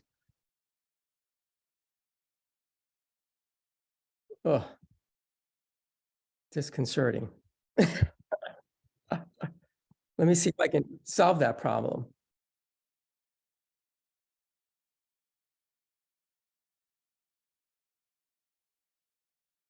Okay, can you guys hear me now? Yes. Okay, and there's no feedback, so that's great. How's everyone doing? Great. Well, thank you. Thank you. Okay, I don't have any charts, any slides. We like that. That's fine. Thank you. That's fine, Joe. Okay, and it's nice to know that everyone's on schedule. I thought that Wendell's presentation would have gone a little bit longer than that, but we know that Wendell talks very quickly, so that's great. And it's nice to be with all of you. So You have my district governor report in front of you, correct? Yes, Joe. Okay. So, I mean, the district governor committee, just to remind you, is made up of Matt Beck, Ryan Hayes, Joel Saslaw, and myself as committee chair. Our board liaison is Brad Nordstad, and of course, we work very closely with Brian Tenslinger. Brian and I talk on a regular basis. I think other members of the committee talk with Brian as well, and I talk with other members of the committee pretty regularly also. We've had 2 meetings since the last time we spoke to the board. And also since the last time we spoke to the board, we had our district governor weekend. It was a great weekend. Dan was there, Brad was there. We got a lot of great feedback from all the district governors. I think Brian did a great job of organizing that weekend and got everybody fired up for the semester. And then since then, we've had an October and a November district governor call with all of the district governors. And that can maybe lead me into kind of the current committee work, because at that last call, we talked a lot about what district governors could expect at the Carlson Leadership Academies in the beginning of next year. And that's been where we focused a lot of our committee work recently. But before I say that, just to let you know, we're pretty much done with our involvement in recruiting district governors to fill vacant district slots. So the last district governor recruited was Tom Barton. So Tom Barton, the board evidently had a moment of weakness and reappointed Tom district governor in Iowa. That's a joke. So we're happy that Tom's on board, and we still have got 4 districts that need to be filled. Brian told me that Judge Roman steps down on December 1st and that Milton Santiago will be his replacement. So Milton will be the next district governor that we'll welcome to the ranks. But the committee's not going to be focused on that so much anymore. I did tell Brian Tenslinger that I'd buy him a steak dinner if we ever got to a point where we had all 39 districts filled at the same time. That would be pretty cool. So, so we're now focused on Carlson Leadership Academies. There will be district meetings on Friday night at the Carlsons, and we're working with Brian on developing what an agenda might look like to keep those meetings a little bit more formal than just a bunch of guys in a room chatting. Okay. We're also weighing in on volunteer training and development and making sure that our volunteers are getting the information that they need to be successful in working with the chapters that they're responsible for. But beyond that, our other area of focus is to make sure that the district governors are staying on task, if you will, and their primary responsibility is to recruit volunteers. So that was already brought up, right? Dave, you asked Wendell that question about recruitment, and it's really the district governor's responsibility to recruit volunteers with a lot of help from the headquarters staff, right? And if we can recruit key volunteers, those key volunteer slots, chapter counselor, balance man, steward, and fill the vacant positions or help fill the vacant positions on the ABC that are most important, president, treasurer, and secretary, then we'll be making a significant contribution to the strategic plan. But at the last district governor meeting, we had a few district governors ask questions about, well, am I responsible for making sure that all the chapters have executive committee transition retreats? No, that is not your responsibility. If you're a district governor that's been entrenched in your district for a long time and your chapters are firing on all cylinders and you're looking for something to do, absolutely help out. But that's not your primary responsibility. Your primary responsibility is recruiting volunteers. So we want to make sure that there's no drift in the role and responsibility of the district governor. So we're going to be keeping an eye on that. The last thing I'll say about how we hope to contribute to the strategic plan is that, and of course, if you click on the volunteer tile, one of the goals is to have 100% of ABCs in compliance with state and federal guidelines for 501c7 organizations. That has to be part of the volunteer curricula at Carlson's. And it will be part of it, we're told. So we want to make sure that that happens. I'll take a break, a breather, see if anybody has any questions. Hey, Joe, what were your thoughts on Wendell's presentation and what he and his committee had put together? I would think that y'all work hand in hand with, between district governors and new volunteers coming on board. Well, make the job easier. No, I think it was a great presentation and I like the idea, but I will say that we probably haven't had as much cross-pollination as we probably should have had. That's all I can say. Wendell and I have spoken, but it's been a while.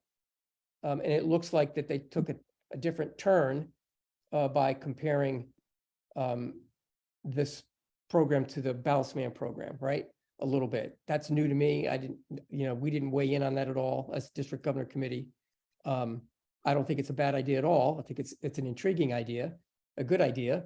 But we probably haven't had a lot of cross communication.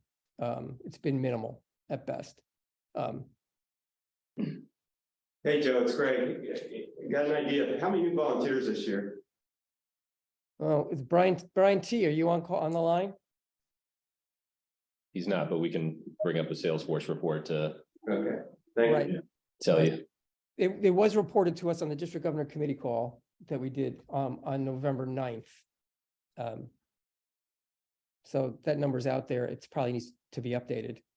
But Joe, on the point of recruitment, we test drove this strategy at Arkansas and Montana in our 2 expansion sites of getting a mass communication out and building some more warm leads for district governors. Right. How is that being received by the other district governors, in your opinion? And you feel like we're able to execute that same strategy across the country? No, I think it's well received, but the district governors have to do it, right? So each district governor has been told that you have to identify at least one chapter in your district where you're going to do kind of like an outreach like that, right? Some of the district governors have come back and said to us, well, I really don't have a chapter that kind of fits that. So I think that's kind of a challenge. But at the end of the day, we really need to make sure that the chapter services directors and the regional directors are kind of nudging the district governors to focus on a particular chapter. You'd like to think, especially the new district governors, right? The new district governors probably need a little bit more help identifying what chapters are most important. And that can come from headquarters staff. So I hear you saying it's okay for us to pick the chapter and maybe get the DG's endorsement. I think you need it to be a little bit of a two-way street, certainly. But you can, you call the district governor and say, hey, look, you haven't identified a chapter yet. We think this is a chapter that needs to be focused on. And that should come from the chapter services director and the regional director. Yeah, absolutely. I just had a call with my regional director and we know what chapter I'm going to be focused on this semester. So yeah, so that kind of communication needs to happen. I will say that it's a bit of a challenge to get, once you get a volunteer to say, yes, I'll do it, then the next step is, okay, how can we make sure that he or she is being properly introduced to the leadership in the chapter? And if I can't get there as a district governor to make sure that that happens, I have to rely on the regional director to do that. Okay. Now, in lieu of me doing it or the regional director doing it, we hope that, it's going to be that volunteer that's going to take the responsibility for getting to the chapter and meeting with the undergraduates. But it's the regional director and the district governor that, we're the ones that are the ones that have to kind of push that to make sure it happens. So undergraduates do not proactively reach out to their volunteers. They just don't do it, right? And they have to be constantly educated about the value of doing that.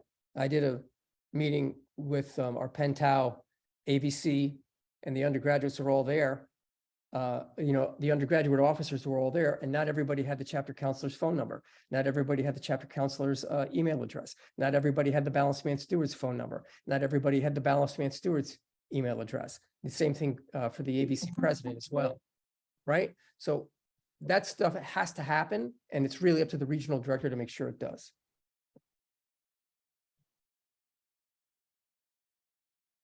Any other questions for Joe?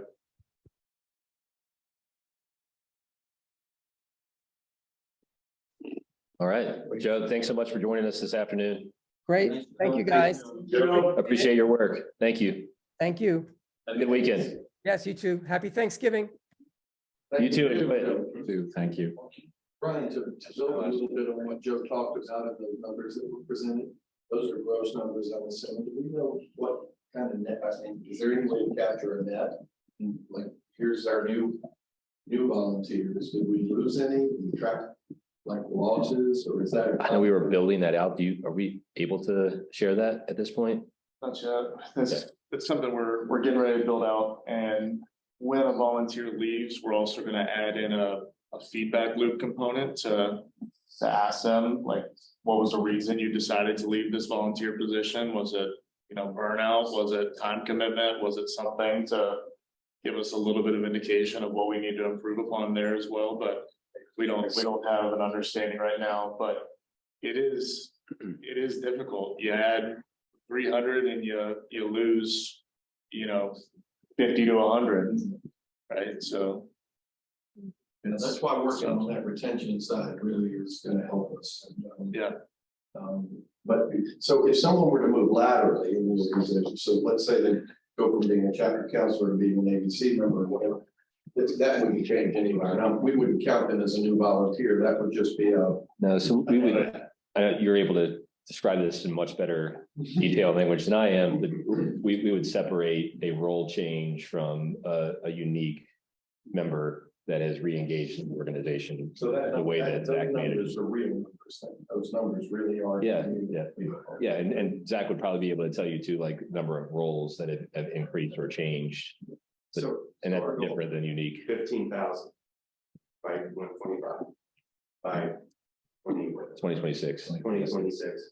And if we're getting gross 300, 200, that doesn't get us to that number. We really just started, Greg. All right, so we just started to test, and that's why I asked Joe about the Montana and Arkansas drills that we ran, because those saw a great response. At both of those, we sent out a lot of communication.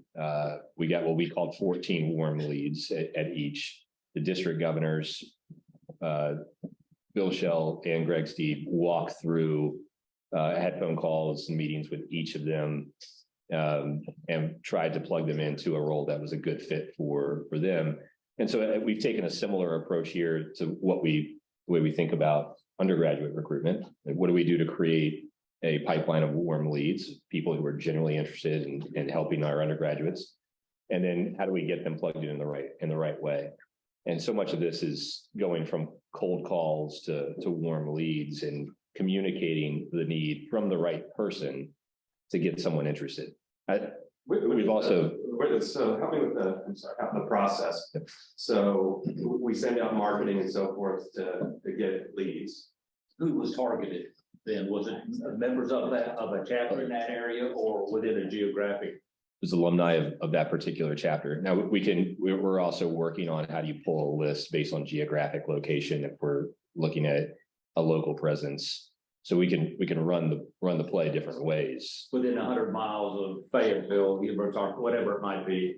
Yeah, we can. And then someone calls them, third party, staff. District governor. The district governor actually follows up. If they say, yes, I'm meeting. interested, the district governor follows up and says, Right. Great, thank you for expressing interest. We're excited. Let me talk to you a little bit about what's going on. Okay. And let's figure out a way for you to be helpful. That's a pretty change. No, that's the story. That's good. Yeah, Camus can tell you. I mean, we lived through the dark ages. So. I'm just trying to understand. So we have mass mailing, typical marketing, and people say, yeah, I'm interested. Then that cold lead now becomes a warm lead that's handed off to a district governor who makes a phone call and tell them what's going on and closes the deal. Yeah, we even had an undergraduate quote. The undergraduate president was quoted in the message, just talking about what they're looking for, why they need the help. So you know that the undergrads are interested in participating in this. Yeah. So that's why I was asking you, like, what do we need to do to line up the chapters or the ABCs to run that play and do more of this? It's actually we've scaled it where it's very quick. Like we could run 10 next week if we wanted to. Is it all like we did for Founders Day? So Yeah. mass CRM kind of. Mass CRM, we would give a form to the district governor, so we collect the information very quickly, including the undergraduate quote, et cetera. Like it is plug and play, which is the key to that success for and scalability. Whenever we've gotten into but I really think that it's like, if you want to do this, we're doing it this way because we want to be able to scale it so that we can do it. It would have to be 50,000. Yeah. Does it come from the headquarters or does it come from the DG in that area, in the initial communication? So we can customize it to pick who's going to be the recipient of replies. And who the signer is at the bottom? So I think we have Greg and the ABC president or chapter counselor at Arkansas. So some names that co-signers. identify with it then, in all likelihood. Yeah, they post on it, and which is really compelling because in part of the letter, you're saying the undergraduates are saying they need your help. Like, let's not let these undergraduates down.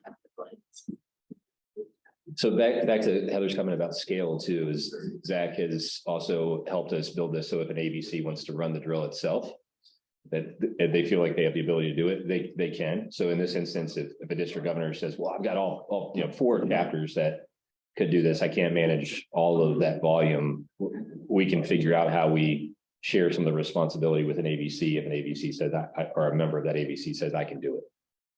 Yeah. So to your point about, the numbers aren't moving fast enough for us to get to the target, that's because we just started to roll out certain strategies and now we need to test or continue to test and see if that really is going to drive the number up at the pace that we needed to. So, if we got 39 DGs, we got 200 chapters, I'm assuming more than that, ABCs.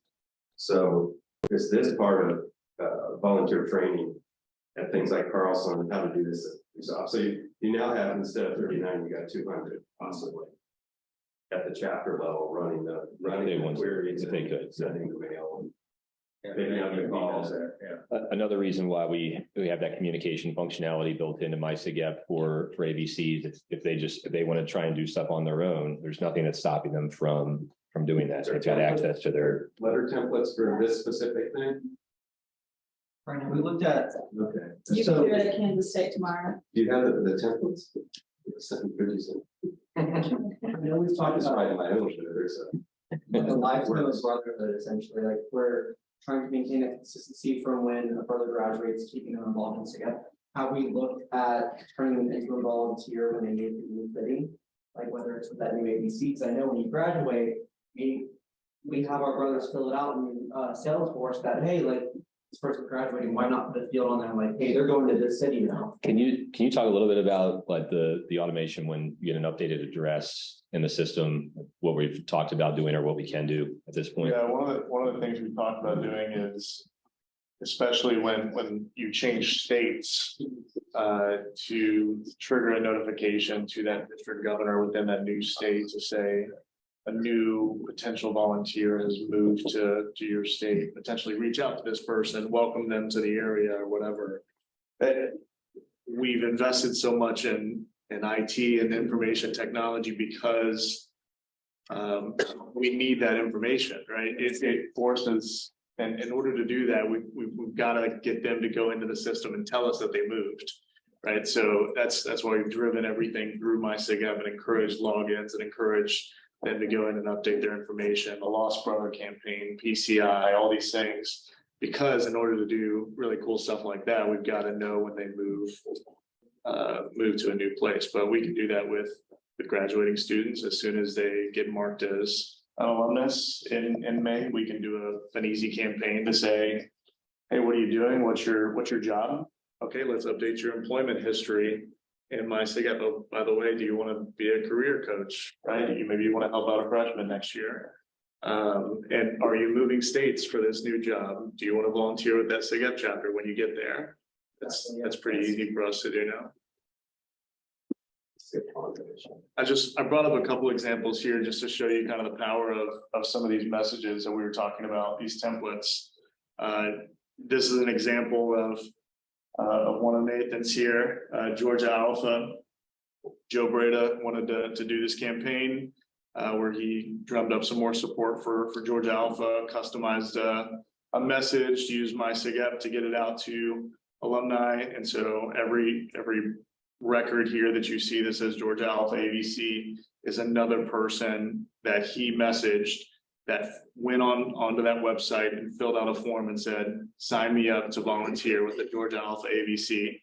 And look at the response, all within about 24 hours. If you look at the created date here, 10/26, 10/27, all these people opted in and said, yeah, I'm ready to help out just because somebody said yes. And so that's an example where the leads went straight to the district governor.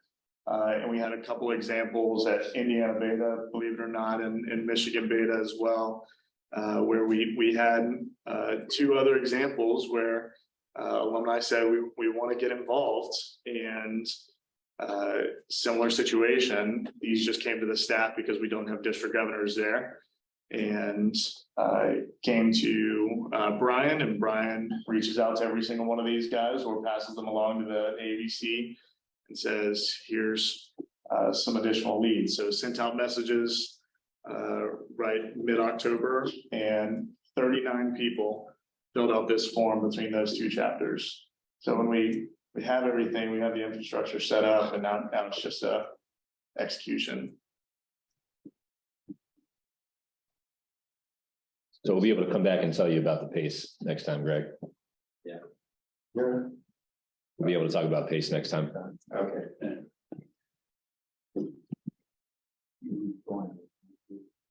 There could be some compounding. Right.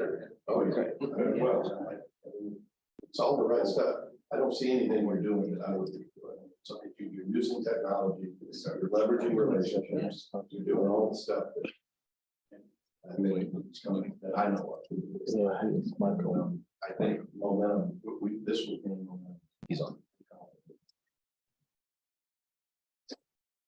All right, the next committee that we have for our afternoon is the Diversity, Equity, and Inclusion Committee that is chaired by Micheal Seraphin. And I think Michael is on. There he is. Good afternoon. How is everyone doing today? Michael. Fine, thank you. Very good, very good. Thank you so much for allowing me to take the time today to give you an update in terms of where we stand on SIGEP's DEI committee. What I'm going to do is I'm going to kind of sort of run through, I'm going to remind you about what our committee charge was. I'm going to remind you, give you a little bit of update in terms of what we've done, tell you where we're going, where it is that we have probably put a couple of pauses in terms of the work that we're doing, and then there'll be some miscellaneous time that we'll have, and you'll be able to ask any questions that we have. So as a reminder for all of you, at the 2021 Grand Chapter Conclave, there were 4 pieces of legislation that were specifically targeted and asked of the targeted towards DEI work. And so out of those 4 particular charges, there were 6, or out of those 4 pieces of legislation, there were 6 charges that came from that. Among those charges are about diversifying ABCs and potential minimum diversity requirements, bylaw amendments that reflect SIGEP's growth and around cultural competencies, integrating cultural competency curriculum into the BMP with headquarter programs as well, cultural assessment data around SIGEP, changes around gender inclusivity, and addressing environmental impact and legacy of Indigenous lands. So based on all of those things, we've got a committee that is broken down into 3 different groups. We've got our governance group, we've got our volunteer group, and we've got our undergraduate group. Primarily what we've done since the last update of the report that was given in June, the training of the staff, of primarily those frontline staff who work a lot with our undergraduate chapters, that's continued, and that is in our 2nd year, that training that happened over the summer with the RDs and the chapter services staff. It's in its 2nd year of having been completed, and there seems to be continual feedback that's a positive thing, and that's receptive to the staff who are going through that training and the follow-up that's done with that. There are social media stories and posts that have been done. One of our headquarters connections, Heather, has been really great with her and her team in terms of being intentional about those stories and those particular SIGEPs who may fit a particular piece in terms of whether it's Native American Heritage Month or whether or not it's Asian American and Pacific Islander Month, telling those stories and finding those brothers who may be able to share those pieces with them. We also were able to spend some time over the last couple of months looking at and making some suggestions with regards to the dyad survey that goes out in the spring, in the fall, to all of our brothers. And so that just went out this past fall. We haven't yet had a chance, or the committee hasn't yet had a chance to work with Heather and her team on what the results of that have been. But what we were doing is that we looked at a couple of questions and we looked to see where it was that we could put in questions about cultural competencies for brothers, to be able to measure where it is that they felt as if they were personally, where they felt their other brothers were, and maybe a couple of those pieces in terms of what they were looking for. And I believe the survey just closed last week. So I believe it'll probably be, or that was the Brotherhood survey, my apologies. But yes, the survey just closed last week, I believe it was. And so it'll probably be a couple of weeks before we are able to look into that. And so we're pretty excited as a committee in terms of being able to see where it is that our brothers, where they're grading themselves and engaging themselves. The other thing that we have done is that we have submitted to the board a philosophy statement. And so I'm very excited to hopefully get some feedback from all of you in terms of our philosophy statement. But one of there are two things of sorts that I'm kind of sort of asking from you all for today to think about and any feedback. Some of that's going to be on our philosophy statement, but the other piece is going to be about the naming convention. We've had some really great conversations about the fact that we are currently right now known as the Diversity, Equity, and Inclusion Committee. One of the benefits and one of the things that we've had about our committee structure is being able to talk about the word belonging. And what does belonging mean? And the reality is that you can have a committee that is geared towards diversity, towards equity, and towards inclusion. But if our brothers don't feel as if they belong, then are we really doing what we should be doing? And so we spent some time talking about whether or not our name should be actually diversity, inclusion, and belonging, because we want to be proactive. We want to make sure that we're doing things that can help our brothers feel as if they belong to SIGEP and feel a part of SIGEP. So that's one of those pieces that I'll ask you all to consider in terms of our naming. And we know sometimes that what's in a name is really important. And so that belonging piece, we feel pretty strongly and firmly about. At the same time, our diversity, inclusion, and belonging, our guiding philosophy statement, which was submitted to you all, our guiding philosophy is to build balanced leaders for the world's communities, signify Epsilon values, embraces, and celebrates diversity in the fraternity. Through our cardinal principles of virtue, diligence, and brotherly love, we work to attract and retain members, volunteers, and staff who represent the diverse range of backgrounds, identities, and perspectives on our campuses and communities we call home. We aim to foster a welcoming environment and deliver resources and experiences that enhance equity, inclusion, and belonging among members of those in our communities. And that was really intentional. We spent actually a lot of time wordsmithing, because again, words matter and language matters. And so we spent a lot of time thinking about what it is that we want to encompass in terms of our brothers, and not just our undergraduate brothers, but also our volunteers, also our staff, also our anyone who works with us, with our undergraduate brothers, and making sure that they come from a very wide array of different places intentionally, but they, as well as our undergraduate brothers, feel a sense of belonging, that welcoming spirit within SIGEP. And the intentionality there is tied to being able to, so this would be something in theory that would live on the SIGEP website. It should live on the SIGEP website, or any philosophy statement that we create around diversity and inclusion should live on SIGEP's website. If it's an important thing for us, we want to make sure we're promoting it.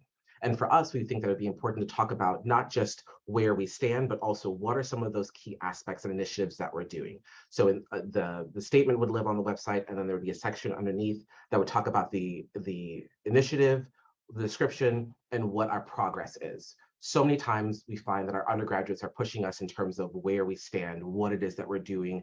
Are we walking the walk as opposed to just talking the talk? And this allows us a space to not just for our undergraduates and not just be able to say, oh, go look at the website, but also those individuals who we know that sometimes whether they are interested in being potential SIGEPs or family members whose sons are going through the process and really want to know a little bit more about SIGEP, that aspect is going to be important to them as well. So that's going to be one of those things that any feedback, there are no misgivings by the committee members to think that this would be the final necessarily be all end all, unless you all as a board said, nope, it's great, it's fantastic, let's run with it and go with it. I think it's going to be about what feedback you all have with regards to that. So at this point, I will stop. I'll take a little bit of a brief pause and see what questions or thoughts you all may have about our charges and what we've done thus far. Is the statement written somewhere that we can see it? Just go back to the October. I'll find it and send it out, you guys. Yeah, the last, not in the report. telephone sonic meeting we talked about. Okay. I gotcha. It's not. My apologies. Not for in the making that report. available. Yeah. Yeah, it's not in the committee report. Okay. Sorry, yeah, you didn't miss it. But it's October meeting, okay. I have a numbers question. Should I wait a little further? So we talk about D and I, I love this diversity, inclusion, and belonging statement. Do we know what and beyond demographics, first gen, gay, straight, campus demographics look like? And we can go back and look at our local chapters and see where the gaps are. Do you have any idea? What do we, I mean, Or is there a what we database get from, to do that, other than some- we get some good information from Dyad, probably more so Dyad than actually at registration. But like I mentioned earlier, 48% are responding to the survey and likely filling out that information. So I don't think that what we have, we would say is comprehensive. Because universities have that, they have a breakout of their student body. We know our demographics, and so, and what I can tell you is when we, even though it's 48%, when we compare them to the industry, like, I would say it's representative. And that it's statistically significant. While we wish we had 100%, and that would be awesome. I feel good about our demographic, which do measure all of those things you mentioned. What we don't have is like, here's the dipstick on our 200 campuses, how we compare. And that's really challenging. I'd love to hear that sort of perspective, but every campus measures it a little bit differently. Some are public and post their demographics, some aren't. And it's just, that comparison point is a real challenge. And it's, I think, one of our only measures on our strategic plan. Because we transparently, how are we doing? We've got stats on each page, and on the DEI page, it says like TBD. Yeah. But that's been the challenge. Because I think there's another thing that if we don't have good data there, then the other question is, because universities tend to not match the demographics of the communities they're in, primarily because of economic reasons. Are we really looking at, do our chapters represent the communities that they're in versus the university campuses that they're in? And that demographic is readily available. I would think there were. But if you tell me, do we represent the communities we're in? I'm seeing the community as the university. But we're talking about, we have bad data there. So the community, like, let's just say Louisville, metropolitan area or whatever. The fraternities probably, on most campuses, I don't want to use the word worse, it's gonna be less than the campus. Like in Georgia, it's 33% African-American. Our campus is 8%. Our fraternities are not 8% African-American. Well, at Same thing. Louisville, I know these numbers, 11% African-American, but Louisville's 30% African. Right. But I would think most chapters are not. So 11%. How do we find those gaps and then, have initiatives to close those gaps? All of the universities report data to iPads, so it would be a task that someone would have to complete to pull those data. But most campuses don't collect data regarding sexual orientation, and that isn't reported to iPads. So you could get race and ethnicity data, obviously gender, first generation status, maybe those sort of data, maybe Pell eligibility. But that would be, just a task that someone would have to do to look at the 160 campuses and pull that down. It reads that our chapters look like the campuses in which they're housed. It does. We've had a similar conversation around iPads with chapter retention and how our chapters compare to host institutions from a retention perspective. But it is an elbow grease exercise. Yeah. And then where's it going to live in the database? And how often do you want to update it? And then who does it? But I understand all that. Yeah. Michael, this is Regina. I just want to validate your direction on the belonging aspect and how that fits into the DEI efforts and certainly recognize that there are lots of intersections of identities that help or hurt students' sense of belonging, but also that belonging comes from lots of other places. And so just really appreciate that the awareness of the committee about that, and also the recognition that the role that fraternity plays in that sense of belonging, and how, you know, hopefully it's elevating sense of belonging ultimately for the students that are in the chapter. Thank you very much for that. Yes, Dave Calderon has something for you, Michael. Yeah, Michael, you talked a little bit about your report, in the report, about something we were talking about just at the last meeting. Jordan White's project or thing that he's come up with regarding working on diversity issues and more understanding issues of undergrads. Maybe you just touch on that a little bit, because I think it's a pretty cool thing. Yeah, and actually that is in my portion in terms of where we are going. So that leads very, very nicely into that. Before I jump into that, I will say that the conversation that you all are having just now about how whether or not our chapters represent the demographics of their host institutions or the communities they live in, that's something that we are also talking about as well as a committee, based on the fact that also that one of the charges that we have is is the potential to consider ABC minimum diversity requirements as the way in which the legislation was written and proposed. And we've been really open and really intentional about thinking about what might that look like. And so do we then potentially shift the language to talk about the ABCs being representative of the chapter members or the campus community? The reality is that we can't punish a chapter for the location of its institution. Those are things that are outside of anyone's control. So if a chapter exists in the middle of Alaska, that is or Idaho, Boise State. Boise State's I spent some time in Eastern Washington, so I'm familiar with Boise. But if a chapter is located in the middle of Alaska and the demographics of the chapter are such that it is going to be predominantly, and Alaska may or may not be a good example to use, but if it's predominantly a white institution and then the chapter is predominantly white, can we say to a chapter, well, you need to make sure that you have X percentage of people of color on your ABC, when that may not necessarily be representative of either the campus community or the location where the campus is located. So how do we then get chapters to think differently about diversity and inclusion? The reality is, and we've had these really good conversations, and I believe we actually even put a couple of questions in the Diet survey really intentionally about this, is that and getting our undergraduate members to think that diversity isn't just about what you see. It isn't just about your skin tone. It isn't just about any of those other things. There's so many other factors around that as well. They come from socioeconomic status. They come from rural versus urban. They come from first generation students. They come from immigrant versus non-immigrant, and all of those things. And so we really have been intentional about how we shift the language.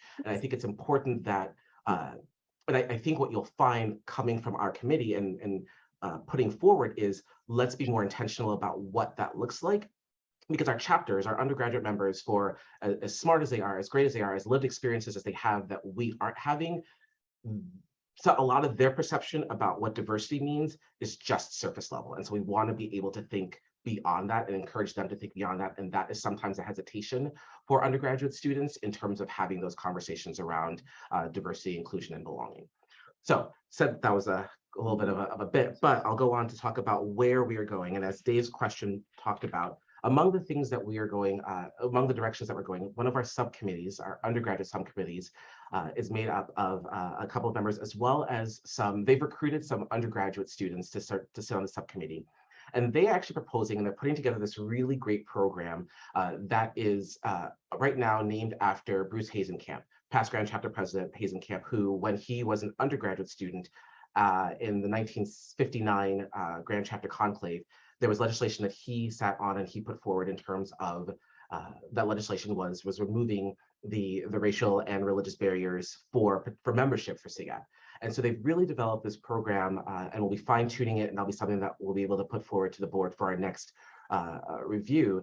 It's called kind of sort of the Hazenkamp Connect program. And what it is a program that connects students with, it creates the affinity groups, but it creates it creates an affinity-esque type group, but it does it in a way that isn't just a one-time. So we know that at times, at things like our Grand Chapter Conclave and at some of our Carlson Leadership Academies, there may be some of those connections, but this program is designed to set up to be something of a long-term continual program. So very similar to the mentor type, to the mentor program.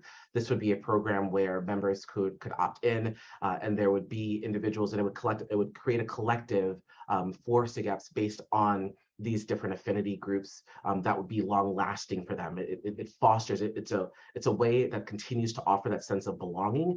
And so they could be for brothers who both identify in these particular affinity groups, but also for allies who are supportive and want to help with that sense of belonging for brothers. So that's a piece that one of our subcommittees is working on. They're really, truly very, very excited about. Let's see. And then one of the other pieces that we are working on, one of our other charges is about the bylaws and the need to shift the bylaws. Now, the reality for us is that our committee is made up of alumni and volunteers of SIGEP and those who are volunteers with SIGEP. And the charge from the Grand Chapter from the 2021 conclave was to make sure our bylaws were reflective of cultural competency and were reflective and were in such a way that they didn't that they kind of sort of kept up with the times. And the reality for us is where we've gone through this is that our bylaws for us, as we read them as alumni, I myself am almost 20 years removed from my undergraduate experience. So I read bylaws they're kind of sort of very, it's like instructions. They don't, in the way in which we are seeing them, have a DEI lens per se.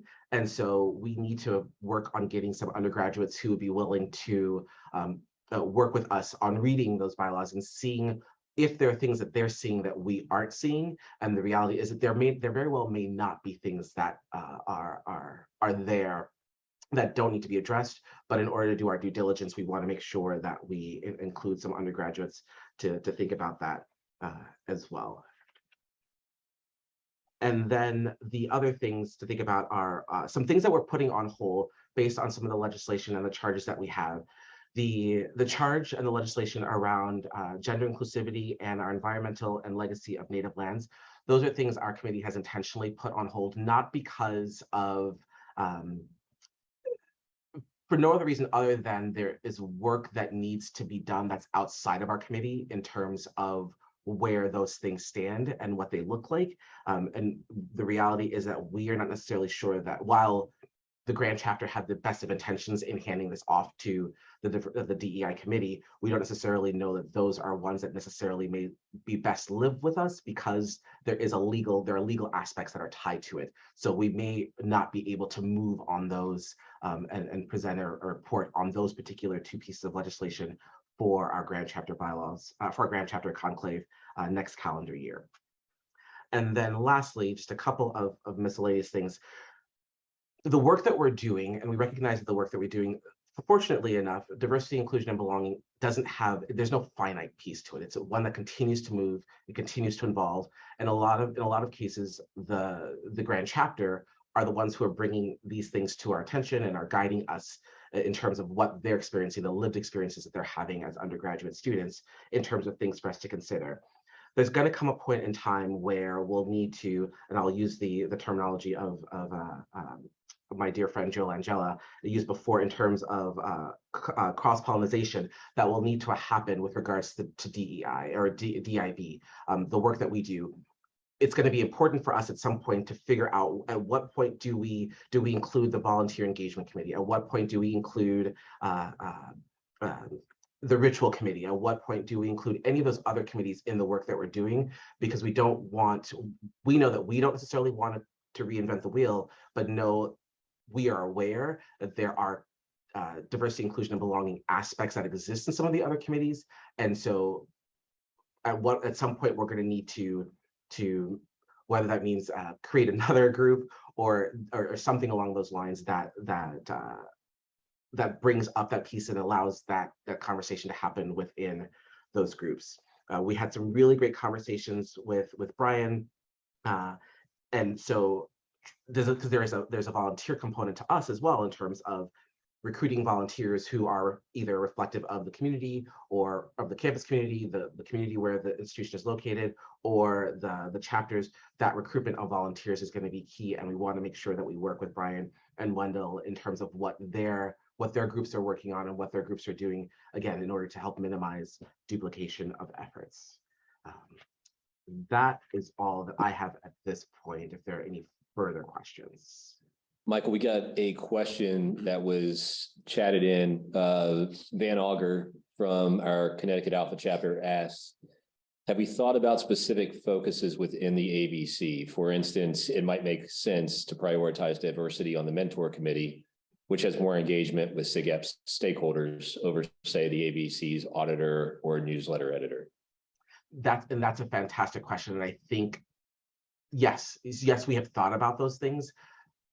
We need to, and our committee can make a recommendation on what diversity means in those regards. And I think that it's important for us, as I mentioned, in terms of getting our undergraduates to think more broadly about diversity. We sometimes, as volunteers, need to also think more broadly about diversity. So the reality is, for Van's question is, yes, but does that diversity mean representative of, while we also think about the role of women and the role that women play, we've got some incredible female chapter counselors who've worked with some chapters for a really long time, and these chapters are incredibly stellar chapters.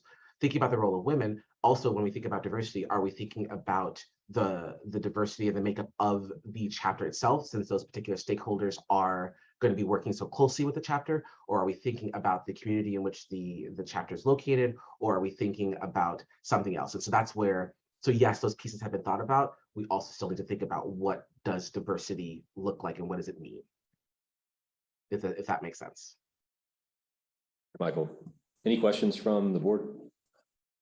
Michael, where do you think you are in terms of you talked about going forward with I think you call it an edge-like program to kind of begin that process with the Sigmas.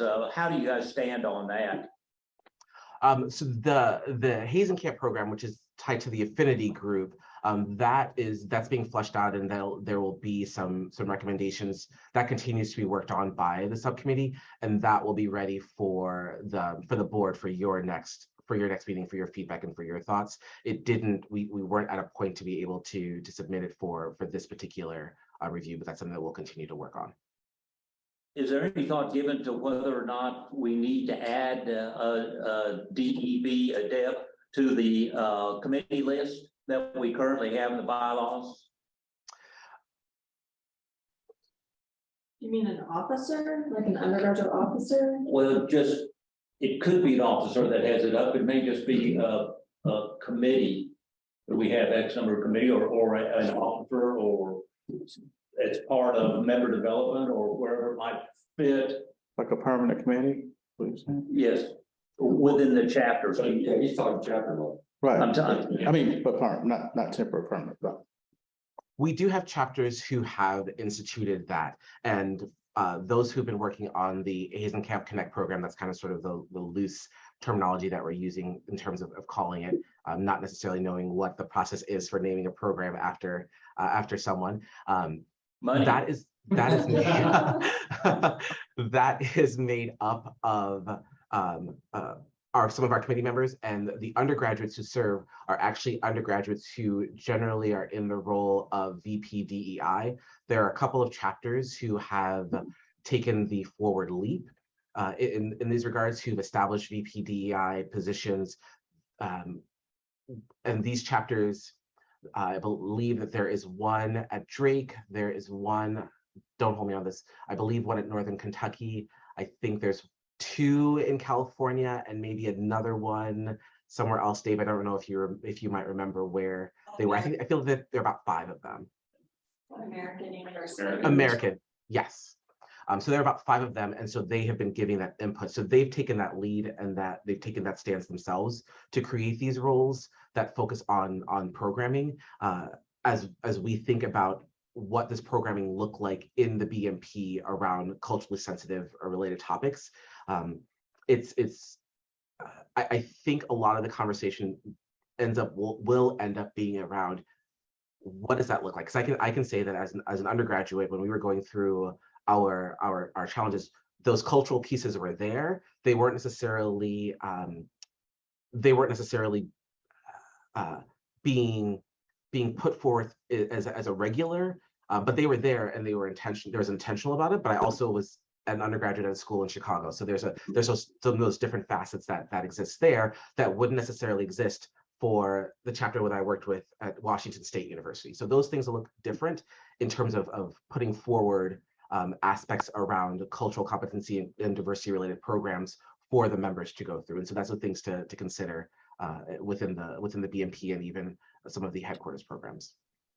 Something they've long talked about though, is that it shouldn't be a standalone, like this is your DEI program.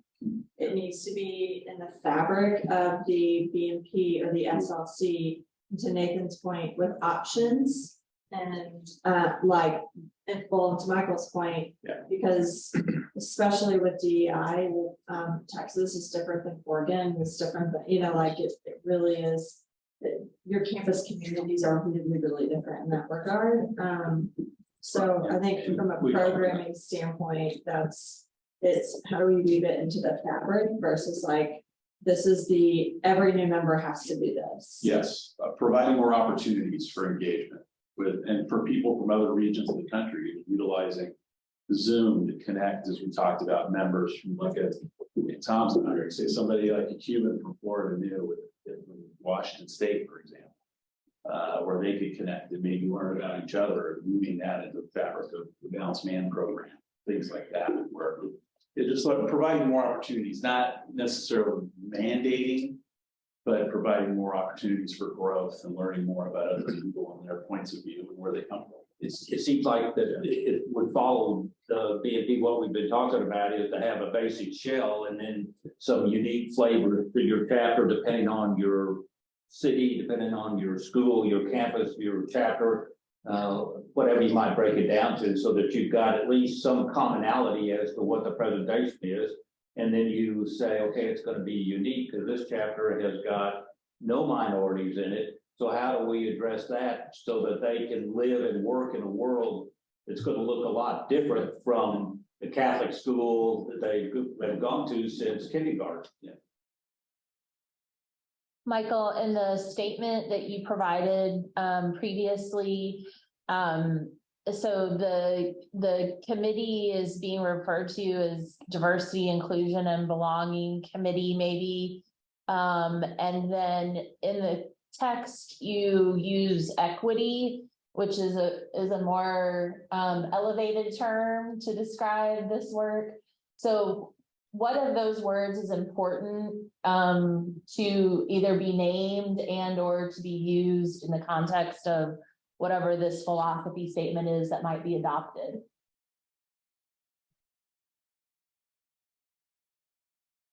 I'm just making that note.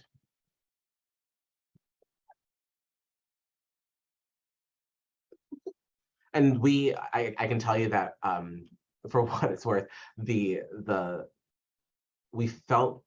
came to this statement, it kind of sort of, it came together somewhat easily, except when we got to the point about equity and belonging. And we really spent a lot of time talking about those two words, because there were sometimes we were like, well, equity doesn't need to be in there because we talk about inclusion and we talk about belonging, that active piece of that. And then we were like, then some days would go by and we'd be like, well, no, we need to make sure equity is in there as well. And so it's really, we spent a lot of time thinking about what that looks like. And so it's an important factor. And again, that feedback from all of you is going to be really key in terms of when we are ready to present this to the grand chapter for Conclave next year. That's going to be really key in terms of us thinking about why some words as opposed to other words. Thank you. Mike, I just want to add that I appreciate the conversation that you're all having, that this is not finite, because I think it's ever growing. I mean, I think people who in the future do not use belonging are going to seem antiquated, because it's going to be like, so you believe in DEI but not belonging, and how do you say no, I believe in belonging, but yet see you didn't have it. So I appreciate you bringing that up in terms of keeping us with not just within higher education. I think that's in the business world as well. But the point that this is not finite. I think sometimes people want to check the box with DEIB. This is not a check the box thing. So I really appreciate the work that you have done there. Absolutely. I'll definitely make sure to pass it on. I've got a great committee. People who are really, really passionate about this and are passionate about CGAP. And so I'm really, really fortunate to be able to work with them on this. It's that damn camera. Michael, thank you for your leadership and all the work that went into preparing the report. Look forward to continuing to have great conversations with you. Thank you. Absolutely. Thank you all so very much. Have a great day. Thank you. Thank you.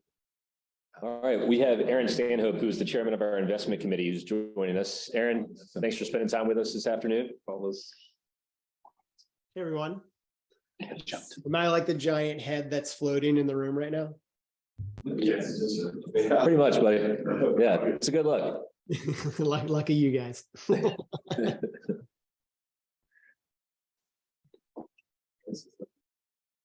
All right, Ehren, do you have anything to pop up or? Yeah, I got some slides. You want me to go ahead and get started? Yes, sir. Yeah, we're all set. All right. All right, so let's see. Let me get started here. So 3 things to cover. I know we only have 30 minutes, so I'll try and get this done in 20 or less, and then leave some time for questions. I know wheeling in the finance guy at 4 p.m. on a Friday is probably a tough slot, so I'll do my best to keep you guys awake. Just reviewing market overall, talking about specifically performance for the portfolio with GEM, and then just overall general outlook.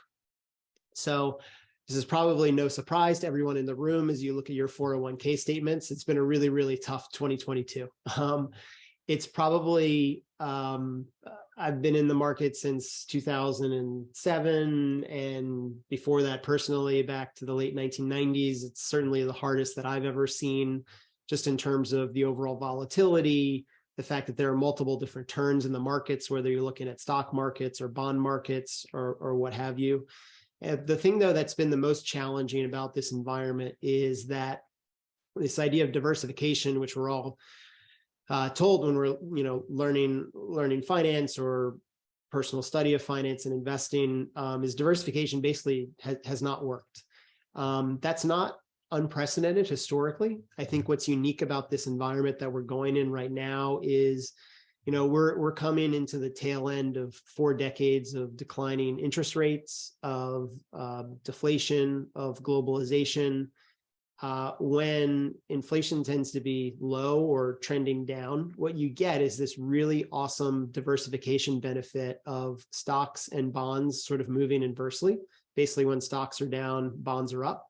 That's been the case really since the tech bubble popped in 2000.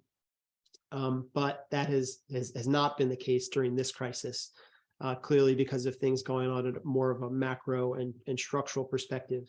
That makes asset allocation really, really tough in this environment. And I think probably leads to continued difficulty and volatility on a go-forward basis. That's no more evident by looking at sort of a benchmark, which is just a passive 70% stock, 30% bond portfolio, which through the end of September was down about 20%. It's bounced back a little bit since then. But still, when you look at the bond market, seeing really some of their worst returns ever. So again, really, really difficult environment. The only thing that's really worked is commodities, which in the context of what's happening with inflation in the current market, that's not really a surprise. So having a diversified portfolio from an absolute return perspective, so above or below 0%, has really not worked out well unless you were full born to commodities, which I don't think we quite have the risk or return tolerance for that, nor do many people. It's a pretty volatile asset class. We certainly have exposure there, but not full bore. So that's kind of like the backdrop overall for the environment. And as I mentioned, I'll talk about why it's going to continue to be volatile moving forward.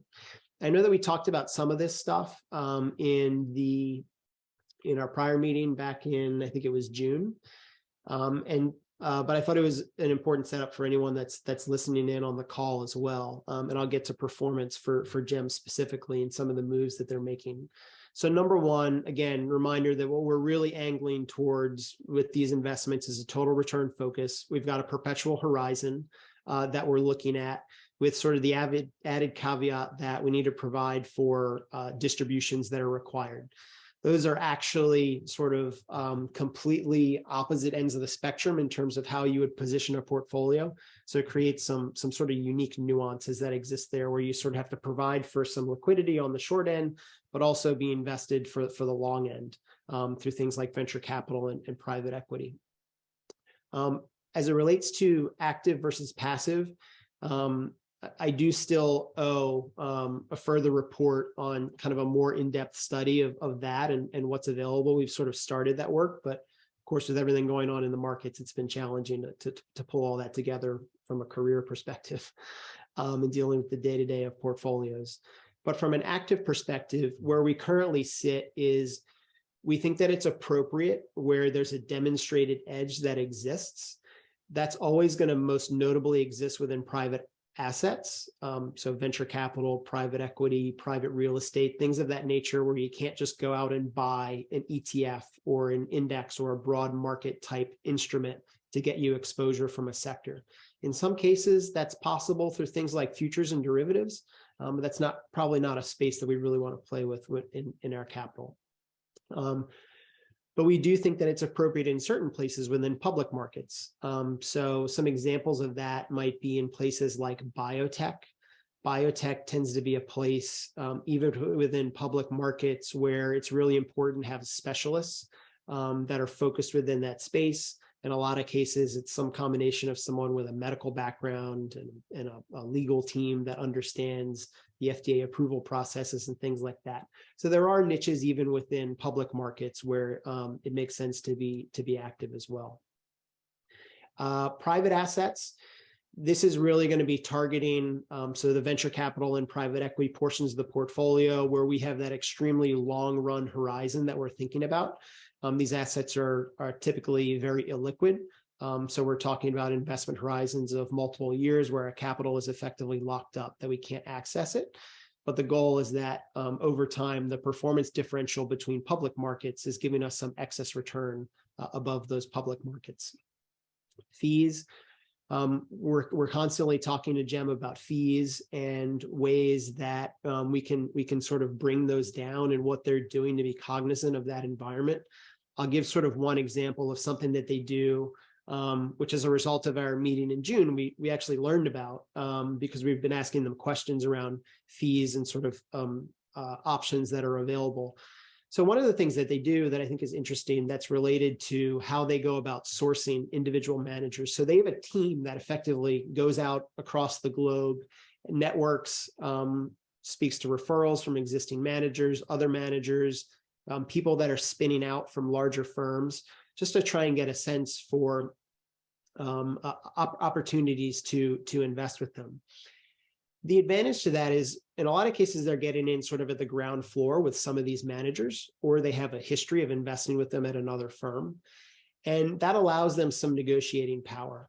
And one of the things that they do that's really interesting that I had not heard of before, which is this idea of effectively, okay, we'll go ahead and we'll invest with you at your new firm or in your new fund. However, we have a requirement, which is that you're going to give us effectively your top 10 holdings, which we are actually going to invest side by side in a separately managed account that GEM will actually manage at no fee. And they actually do that for about a quarter of the managers on the portfolio. What that really does from a practical perspective from us is it effectively lowers the fee that we're paying on a number of these managers. So again, GEM is going out and trying to find creative ways to bring the fees down for us. I just thought that example would be helpful. And then diversification, again, from an overall committee philosophy, despite the fact that asset class diversification has not worked, certainly in this cycle, we do have a belief that over longer timeframes, it's something that's very important to reducing overall volatility in the portfolio. So we're always going to maintain exposures to in varying levels, but stocks, bonds, commodities, real estate, credit or private credit, things of that nature, to make sure that we're getting appropriate diversification. We talked about GEM in the previous meeting, but again, just quick reminder, the thing that I think is most important about GEM is that their clients are similar to us in that they're all mission-driven institutions, whether it's other foundations, educational institutions, in one case, a sovereign wealth fund, all institutions or organizations with a very long-term horizon. And they really understand things like a committee best practices from a governance perspective, setting appropriate investment policy statements, doing analytics on spending policies, things of that nature. So their sort of wheelhouse that they exist in, I think that alignment and sort of the mission-driven focus of their clients is a really important consideration. And I would say, as I sort of work with them, probably being the person on the committee that works with them the most and interacts with them the most, I've just found their responsiveness to be really incredible. It's not uncommon because it's when I have time to write Matt Bank, our contact there, an email on Saturday morning at 6 a.m. and he's back to me within an hour on stuff. For example, the crypto shenanigans that are going on right now. A few weeks ago, it was the Chinese elections and how the impact that would exist there as well. So they've been very responsive and very transparent with us. So on to performance. So this is sort of the overall performance. And on the next slide, I have actually the numbers and the line items versus our benchmarks. So from a year-to-date perspective, so this is through September, we've gotten a little bit of a bounce back in October and early in November. So the numbers currently, if I could pull them since yesterday, would be a little bit higher than where we are now. So year to date through September, the SIGEP aggregated assets are down 14.7 versus the passive equivalent is down 21.1. So the passive equivalent would basically be if we were in their portfolio, but in passive form, so with passive sort of widely available instruments, it would have been down 21.1. Our assets are now outperforming since we incepted with GEM in October of 2021. This year-to-date period has certainly helped. They've made some really good moves so far this year. Even before the market peaked in November of last year, they had actually been adding to cash within the portfolio. And they sort of also added, or I should say, became defensive in the right way. They didn't throw it into the fixed income or the bond allocation, which, as I mentioned a little while ago, has done very, very poorly. They moved it into cash, which turned out to be a pretty smart move. We're not talking about massive moves across the portfolio. We're talking about a couple percent. But at the end of the day, in the context of our goals, it turned out to be pretty beneficial. Also doing things like moving away from some managers that had done particularly poorly over the previous several quarters, where they had started to sort of question their philosophy and how they've been sticking to that philosophy as well. So those moves being important to sort of generating some of this excess return of about 600 basis points or 6% on a year-to-date period. Just some asset class highlights as well. So public equity and hedge funds, which is really the dominant allocation within the portfolio, together are going to be around 65-ish% of the portfolio overall. Public equity in particular had really struggled in 3 of the previous 4 quarters. In the third quarter, we saw a bit of a bounce back, which was a nice thing to see. I think what we're seeing is whenever you have these large regime changes in markets, you always have to be cognizant that you're not invested for the market that you just lived through, and that you're really invested for the one that you're about to go through. And quite plainly, I think that some of their managers were invested for the previous regime. And the way to address that was some of their managers have on their own made some changes to the underlying portfolio and their investments. And GEM has also made some changes, moving away from some managers and adding to others as well. From a private equity perspective, private equity in the portfolio has actually held up really, really well relative to expectations. I thought it was going to be doing a lot worse than it did. Typically what you see is that private marks for those funds tend to lag the public markets by usually a quarter or so. Interestingly, one of the larger allocations on the private side that GEM has made is to small buyout funds, which tend to have a little bit of diversification from sort of the capital markets overall. Usually the way that those work is a team that has a specific expertise in a particular sector, let's say in medicine, may do something like a roll-up of small dental offices in the Midwestern US, something like that, where, you know, it's not financial engineering, it's not piling on leverage or something to that effect. It's moving in, pulling a pool of businesses together, allowing for some shared services, and then selling that to a private equity fund that may then add on leverage to it. But at that point, it's sort of out of our wheelhouse. So this idea of small buyouts has actually been one that's pretty successful, and it's held up pretty well during this downturn. Private equity and natural resources, another holding in the portfolio that's actually been one of the stronger ones. We've had some exits where, again, I think that this is them being pretty smart in exiting some positions in the portfolio at times when inflation is sort of peaking. Like as an example, in the last quarter, they sold actually a cotton farm in Australia. Turns out that it was had some significant water rights that were attached to it, and they found a lot of water. And all of a sudden, overnight, it was worth 6 times more than what we purchased it at. It's sort of an interesting nuanced space that one is really designed around protecting against inflation.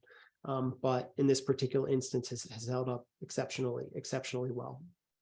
And then the last item here for the asset class highlights that I think is really important is that GEM offers. So they've got this portfolio that's an aggregation of other managers that they've hired and some public investments. But there's sort of a centralized risk management function. And I'll give an example of that, which is that throughout the year, and this is something that we've sort of taken them to task on, is that they've had a pretty significant overweight to China. And it's something that the committee has been, a number of people have voiced some concern about that, given the elections that are happening, given the trade disputes, things of that nature. And I think that sort of they themselves have sort of agreed with that, whether or not it was our influence or not. And so their centralized risk function, which is primarily Mike Smith, their CIO, who's been with them since 2010, and prior to that was the chief investment officer for the University of Florida, effectively runs a centralized risk book where he says, okay, we have this exposure to China across our portfolio. It's through venture capital, it's through private equity, it's through hedge funds, and whatever else it may be. But I'm not comfortable with that exposure. So what I'm actually going to do is I'm going to go out in the market and I'm going to hedge that exposure. So they have the ability to do that internally. They have a team that does it. And that's actually been incredibly beneficial for the portfolio. It's sort of another one of those reasons why we as a committee think that it's really important to have an OCIO, because they can go out on the market in any day and react to the market in a way that we as a committee would never be able to do. So that can be things, again, like hedging the China exposure because of whatever risks that are either occurring or they believe are going to occur. That was actually really additive to performance for the year-to-date period as well. And then just in terms of overall positioning for their particular positioning, you know, I think that they're cautiously positioned is the way that they like to term it. So they've got overweight allocations to cash, and have become a little bit more defensive, as they really believe that the Fed is just going to continue to attempt to tame inflation, probably move a little bit too far, which is going to have some knock-on effects as well. And it's going to be much more beneficial to be cautiously positioned. They're underweight to what they refer to as growth assets, which is really equities, so stocks, and credit, so corporate bonds, things of that nature, or emerging market bonds, non-US corporate bonds. And then they're overweight to inflation assets, so that's going to be private real estate, natural resources, things of that nature. And then finally, you know, they think that global central banks, so not the Fed, but others are kind of starting to move into that pivot phase. You kind of saw that from the Bank of Canada a few weeks ago.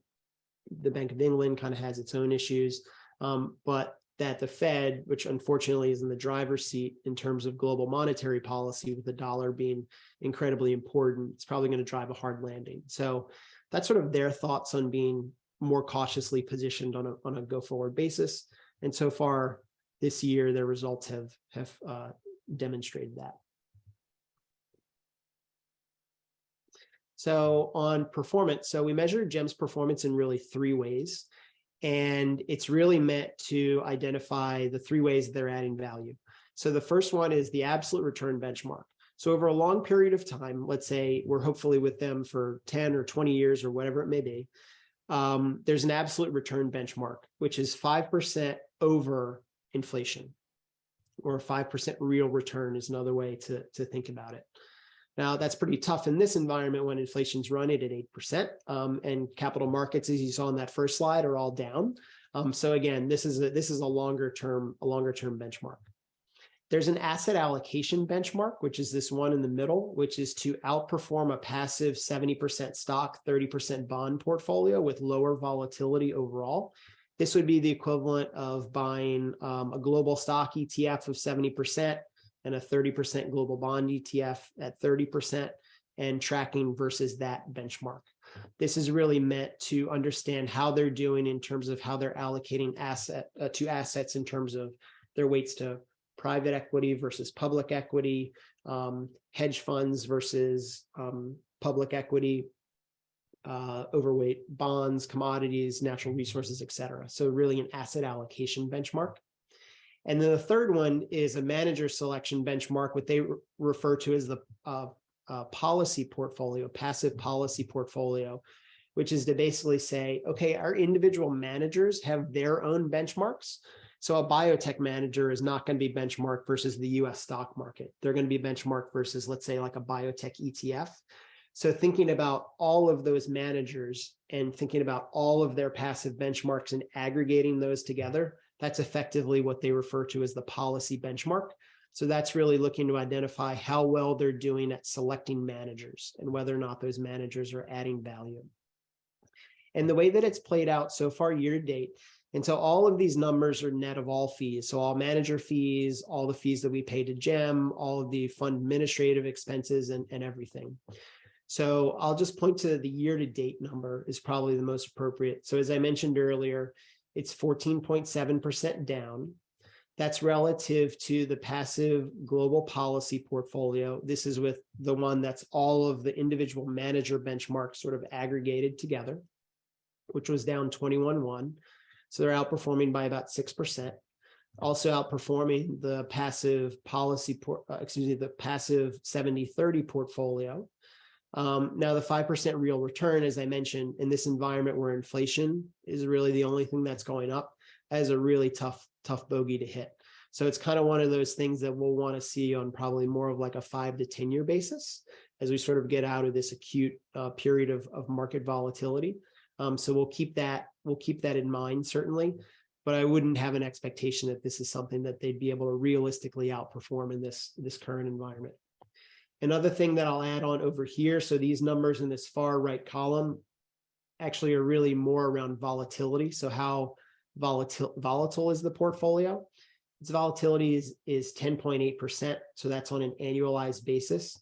The passive portfolio would have been about 14.2. So much lower volatility overall, about 30% less volatile than the benchmark, which again, in the context of our real objectives of sort of generating this perpetual return stream while also providing for liquidity, this lower volatility helps with that liquidity perspective.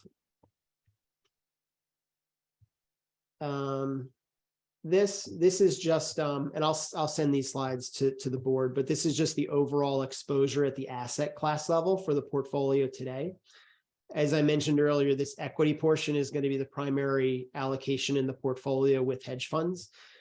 This is allocated, it's about 21% to the public equity markets, with the balance of this equity portion being private equity.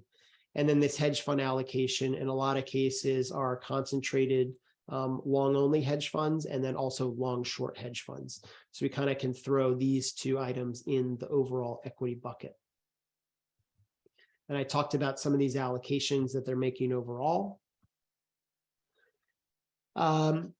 The thing that I wanted to touch on is this is really more from a investment committee and a board standpoint, but just thinking about the environment that we're in and sort of putting it in the historical context. I think that this is really important when thinking about things like spending policy and how we're allocating towards the funding programs that this is obviously meant to support, which is that, so we're in a bear market. It really started in November of 2021, and we're somewhere around 12 months into it. Now, there are many different types of bear markets. This is looking all the way back to the 1800s. And so just to briefly talk about the three, there's event-driven bear markets, which tend to be ones like the COVID crisis, which tend to be relatively short. They drop and then bounce back once a resolution occurs. There tend to be cyclical bear markets, which are usually business cycle driven. Usually those are caused by a corporate earnings recession or the Fed over tightening, and then sort of realizing that and then loosening monetary policy. And when they do, the market bounces back. And then there are these structural bear markets. That's really relevant because I think it's pretty, I feel pretty confident in saying that's the one that we're in now. I talked about that idea that interest rates have been falling for the past 4 decades, which is now switching. Deflation, globalization, all of those things are kind of turning. We don't know where they're going to go, but it's causing a lot of volatility in the markets right now. And I think that it's reasonable that that's going to continue to be the case at minimum for the next few quarters. And this is just to sort of put that in historical context of if we look at all the structural bear markets since the 1800s, since like 1835, there have been 7. The average length is 42 months. Where the average decline is about 60%. They tend to be much more volatile periods of market history, and they take a lot longer to recover. Now, what I would say about this data is that the bear markets prior to the 20th century tended to be a lot longer and more drawn out than they have been since then. So probably a more appropriate benchmark is probably this top line item that's here. But what it really points to is we're probably looking at a bear market for at least the next year. Until there's some sort of a resolution. We could continue to see some downside. And so I just think that that's important to think about in the context of what programs we're supporting, our spending policy, and what ability we'll have to do that in the future. Because of course, when the investment portfolio is down, I was very happy to see that we raised $1 million on Founders Day. But in the future, if we were to continue on this path of having another bear market, I don't know what the perspective that would be over the next few cycles of fundraising over the next few years. So that's just something that I just think that we need to keep in mind as we're thinking about programming and things of that nature. Ehren, have you seen what other groups, other foundations are doing with their spending policy right now? You seem to suggest that it needs to be lowered. Do you know where the average is moving right now among the nonprofits? I think that it's definitely moving lower. I don't think that it's fully kicked in yet at other nonprofits, because one of the weird dynamics about the place that we find ourselves in now is, so if I look at like the since inception return for this portfolio relative to when we incepted in October of 2019, it's actually up, it's annualized at something like 4.7%. So we and other foundations are actually still in a higher position, even though we've reached this bear market again. So I don't think that it's fully kicked in yet, but I think that it probably will over the next year or so. I can talk to Jem to see what they've seen in terms of movements, but I do think if this sort of market volatility continues, it could be prudent to be lower in spending policy.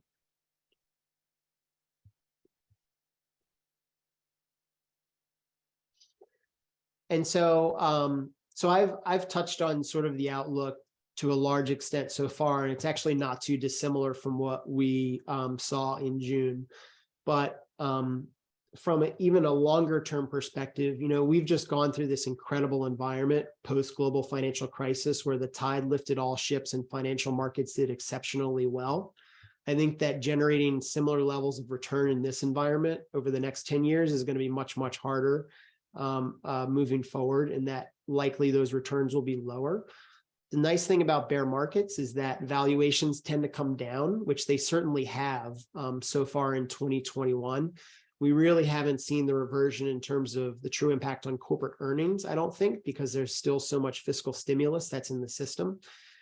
So the challenge is, I think over the next year, we'll be seeing what happens in terms of corporate earnings and whether those start to come down. If they do, that's probably what would drive markets to be lower. If corporate earnings hang in there or just sort of marginally decline or are flat, we're probably out of the woods. But we'll see. But I think that no matter what, there's going to continue to be higher volatility at the asset class level. We certainly know that the Fed means or is attempting to mean what they say in terms of monetary policy tightening. That's going to cause some additional volatility. The inflationary pressures really are not going away to the same extent that I think that everyone hoped that they were. It's most likely that they kind of settle in the 4 to 5% range, I think, at this point. If we get anything below that, it would be a nice positive surprise for the markets. Supply chain issues are going to continue to be an ordeal, particularly with some of the new regulations that have been imposed on chip supply and things of that nature. We sort of created a new competitive race globally. We're going to be fighting against deglobalization, which is starting to happen in the energy markets. We'll see how that translates to other markets as well. And then just your standard run-of-the-mill geopolitical risks that exist just all the time. I kind of think of the geopolitical risks as purgatory for pessimists because there's sort of always something you can hang your hat on to think that the world is about to end. Those are just sort of ever present. And those are always going to be there. But some of these at this point are pretty real and are going to have some impacts on the markets. And so I think that on a go forward basis, we've been very happy with GEM's performance, certainly so far this year and on a since inception basis. I do believe that they have an interesting menu of managers and allocations that they've selected or that are really, really talented. And the question that I continue to pose for them, Matt Bank probably hates me for this. I think I ask him like every week, but I just want to make sure we're not positioned for the last market that we lived through and that we're positioned for the one that's going forward with all of these risks that you see on the screen being ever present. And I know that GEM's aware of it. I just want to make sure that their underlying managers are aware of that as well. So, I think that we've navigated through things so far in 2022 really, really well. And I'm hopeful that that's going to continue.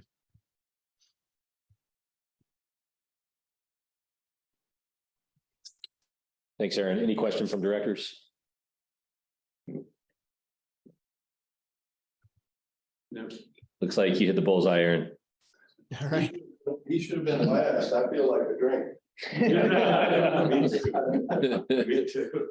I should have sent a bottle of whiskey in advance, but next time maybe I'll be worse. Still can. It's not too late.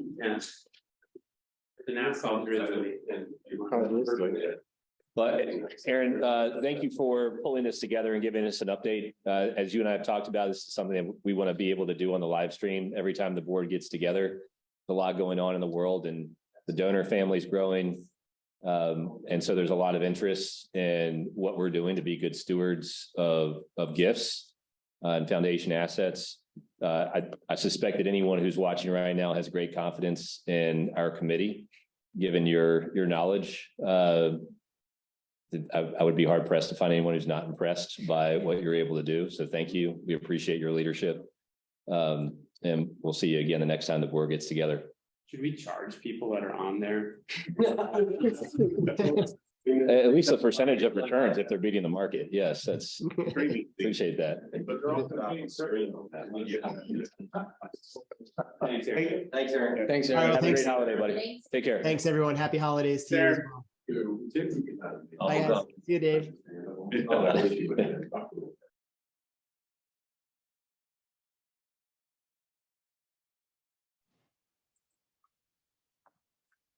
Makes a quick decision on things. And I assume that they then turn around and notify us that X has happened. And then if we say, oh, well, X shouldn't have happened, Y should have, how? Yeah, timeline we don't have that control. Yeah. Okay. We give them complete authority to allocate our assets within the parameters of what we gave them. I feel good we left it with them now. Yeah. And how often do we look or review those parameters? Well, we look at their global portfolio and they told us what those parameters are. And we've let, by doing the 70-30 mix, one of the benefits of Jim, as Ehren mentioned initially, is all they manage are portfolios like ours. So that has the perpetual, lifetime on it. And so everybody has the same time horizon on it. And so therefore they're positioned for longer term growth. And that's typically going to be in the 70-30 range. And so we have a call with Jim every quarter, which was a global call where they put out for all their clients.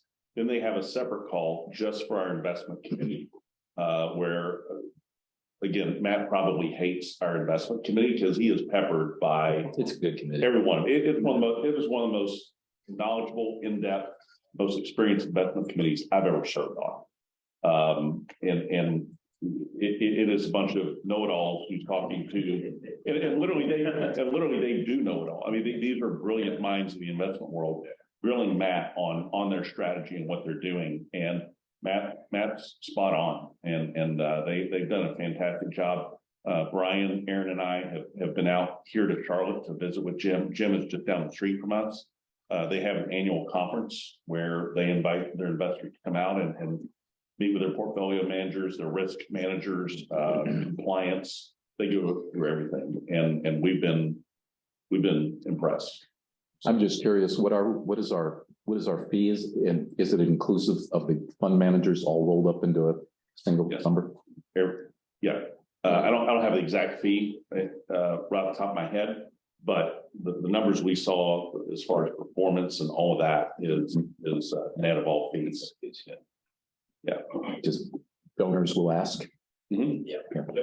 Well, hopefully they like what they just saw with how we're navigating through this volatility. Yeah. And as Ehren mentioned earlier, Jim is being creative as to how they can keep fees lower. And sometimes I believe when they get a new manager, they're able to negotiate a lower fee because they're helping seed this manager coming out from a big shop and starting their own. I think now we go to Matt Finke, who looks like a proctologist in that one. Hey. Proctologist, accountant, CFO. Hey man, whatever. It's all relative. Watch out. Following Ehren's presentation, we all need a proctologist.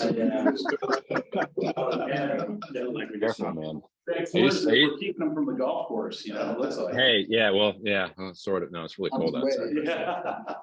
But no, on that, no, I used to be an auditor, Billy. So watch out. It's not being a proctologist isn't that much different. So you should probably watch I'll out. take your word for it. All right. So Matt, everyone received Melissa's email yesterday with the audited financial statements, the report from the committee. I don't know the depth that everyone's been able to review them, so we're probably going to enter this conversation from different points. But also great that everyone's able to spend time with you as our incoming chairman of the audit committee. Appreciate your leadership and stepping into that role after Jacques. Yeah, no, it's my pleasure. Thanks for the invitation. It's a great opportunity, and it's been an honor to serve and to kind of just get more familiar with the business aspect of the fraternity and all the subsidiaries and all the aspects that kind of go up into the organization. So thank you for that. So, and thanks for setting aside the time. I doubt I will take the full half hour, but it all depends on how quickly you guys want to get out of there. So, so just to level set for you guys, for the newcomers, and also to just for anyone else who's participating on the call. The audit committee's charge is to select an independent auditor and to oversee the annual audit process to ensure accurate financial reporting, internal controls, and compliance with the laws and regulations associated with everything related to that. The committee members are made up of liaisons from each board as ex officio members. So we have folks on the boards of SENH and the foundation, along with volunteers with financial expertise and understanding of SIGWIS financials. Some of them are actually practicing CPAs as well. Jacques Vauclain led the audit committee as chairman since 2016, and this is the first year that you guys have selected me to kind of transition those responsibilities from him, which I certainly appreciate. Typically, the full committee meets before the audit preparation begins on an interim basis, sometime around April. So, as you know, our fiscal year end is June 30th. The auditors like to get their planning completed well before that, and the audit field work is completed in around the mid-November. And the goal to get the audit and financial statements completed, signed off, reviewed in front of our stakeholders and our bankers, so we can maintain compliance with any covenants. This committee's spring meeting set the timeline for the audit to be completed, and we addressed any potential change in independent auditors. And this year, we actually did explore that or discuss it a little bit. Our current auditor, Kiter, they actually presented to us a two-year engagement letter for us. With the rising price environment, we decided that would be beneficial to the organization as a whole from a fee perspective, because that fee is locked in for both the year that we currently just got through and also the next one. For the benefit of the committee, it is best practice to switch auditors about every 5 years. If you're not going to switch the audit firm, then it's recommended you at least switch out the audit partner, called an audit partner rotation.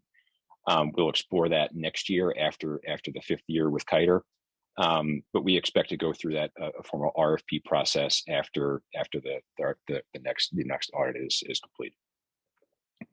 Throughout the year, myself and as well as the treasurers on the finance committee meet monthly with the finance director and the CEO, just to ensure that the committee chair is aware of any significant events or possible improprieties that have happened, or any significant financial matters, so I can provide any input on those, and which I've been doing for the last 6 or 7 months or so.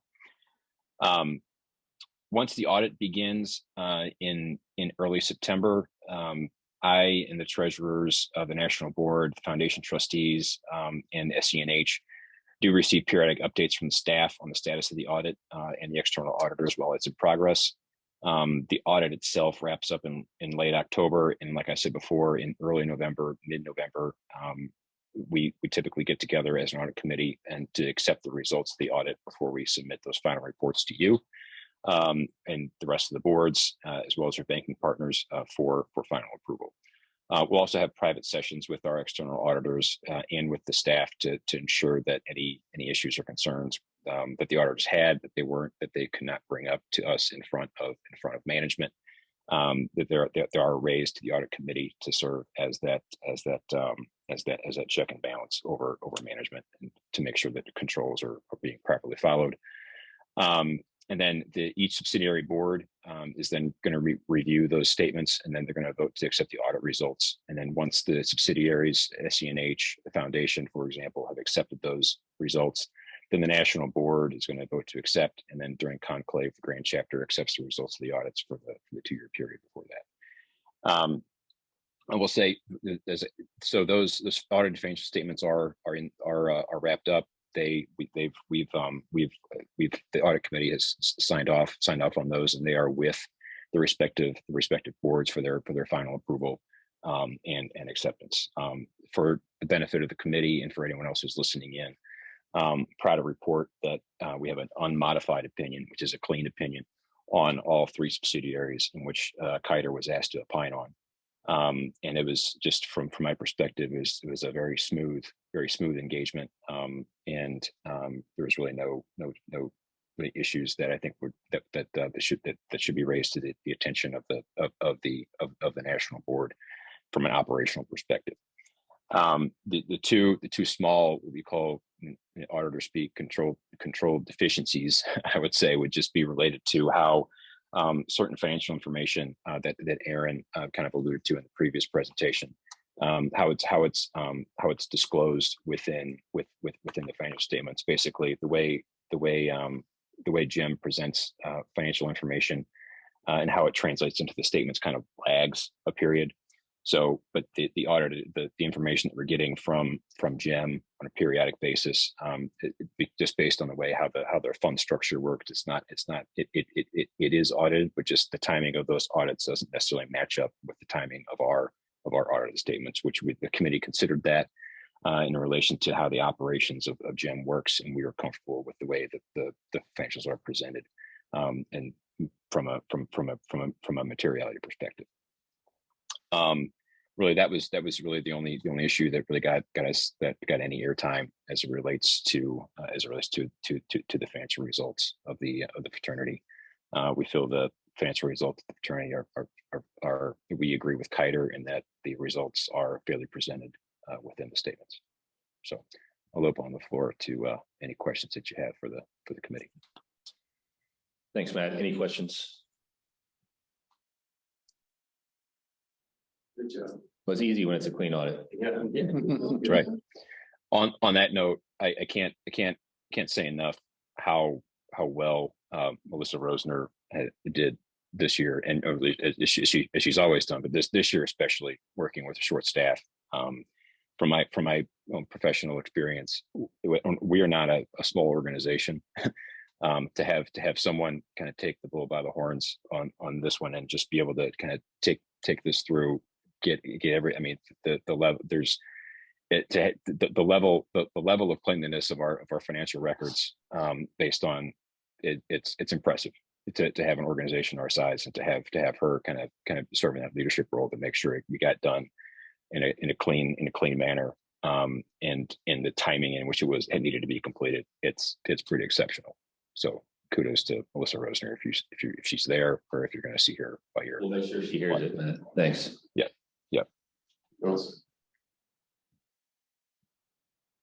Okay, sounds like we're going to close on a high note. Matt, real quick, just for clarification, since we have everybody on and for the board, any concerns about ratios being reported? Are we getting anywhere close to certain ratios within being reported to the banks for any of our real estate or loan covenants, anything like that we need to be aware of?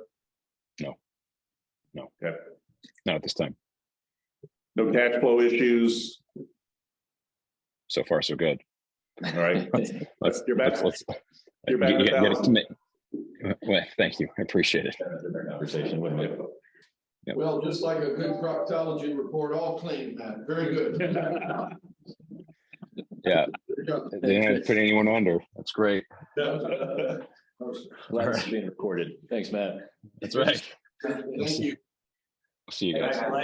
Thank you. Good holiday. See you, buddy. See you. Thank you. You too. Bye.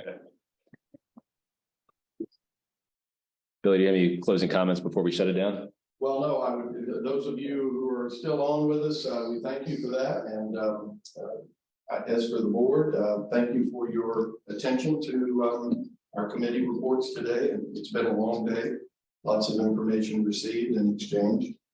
A good quality conversation today. I'm glad that we had a chance to talk about the things that we did today.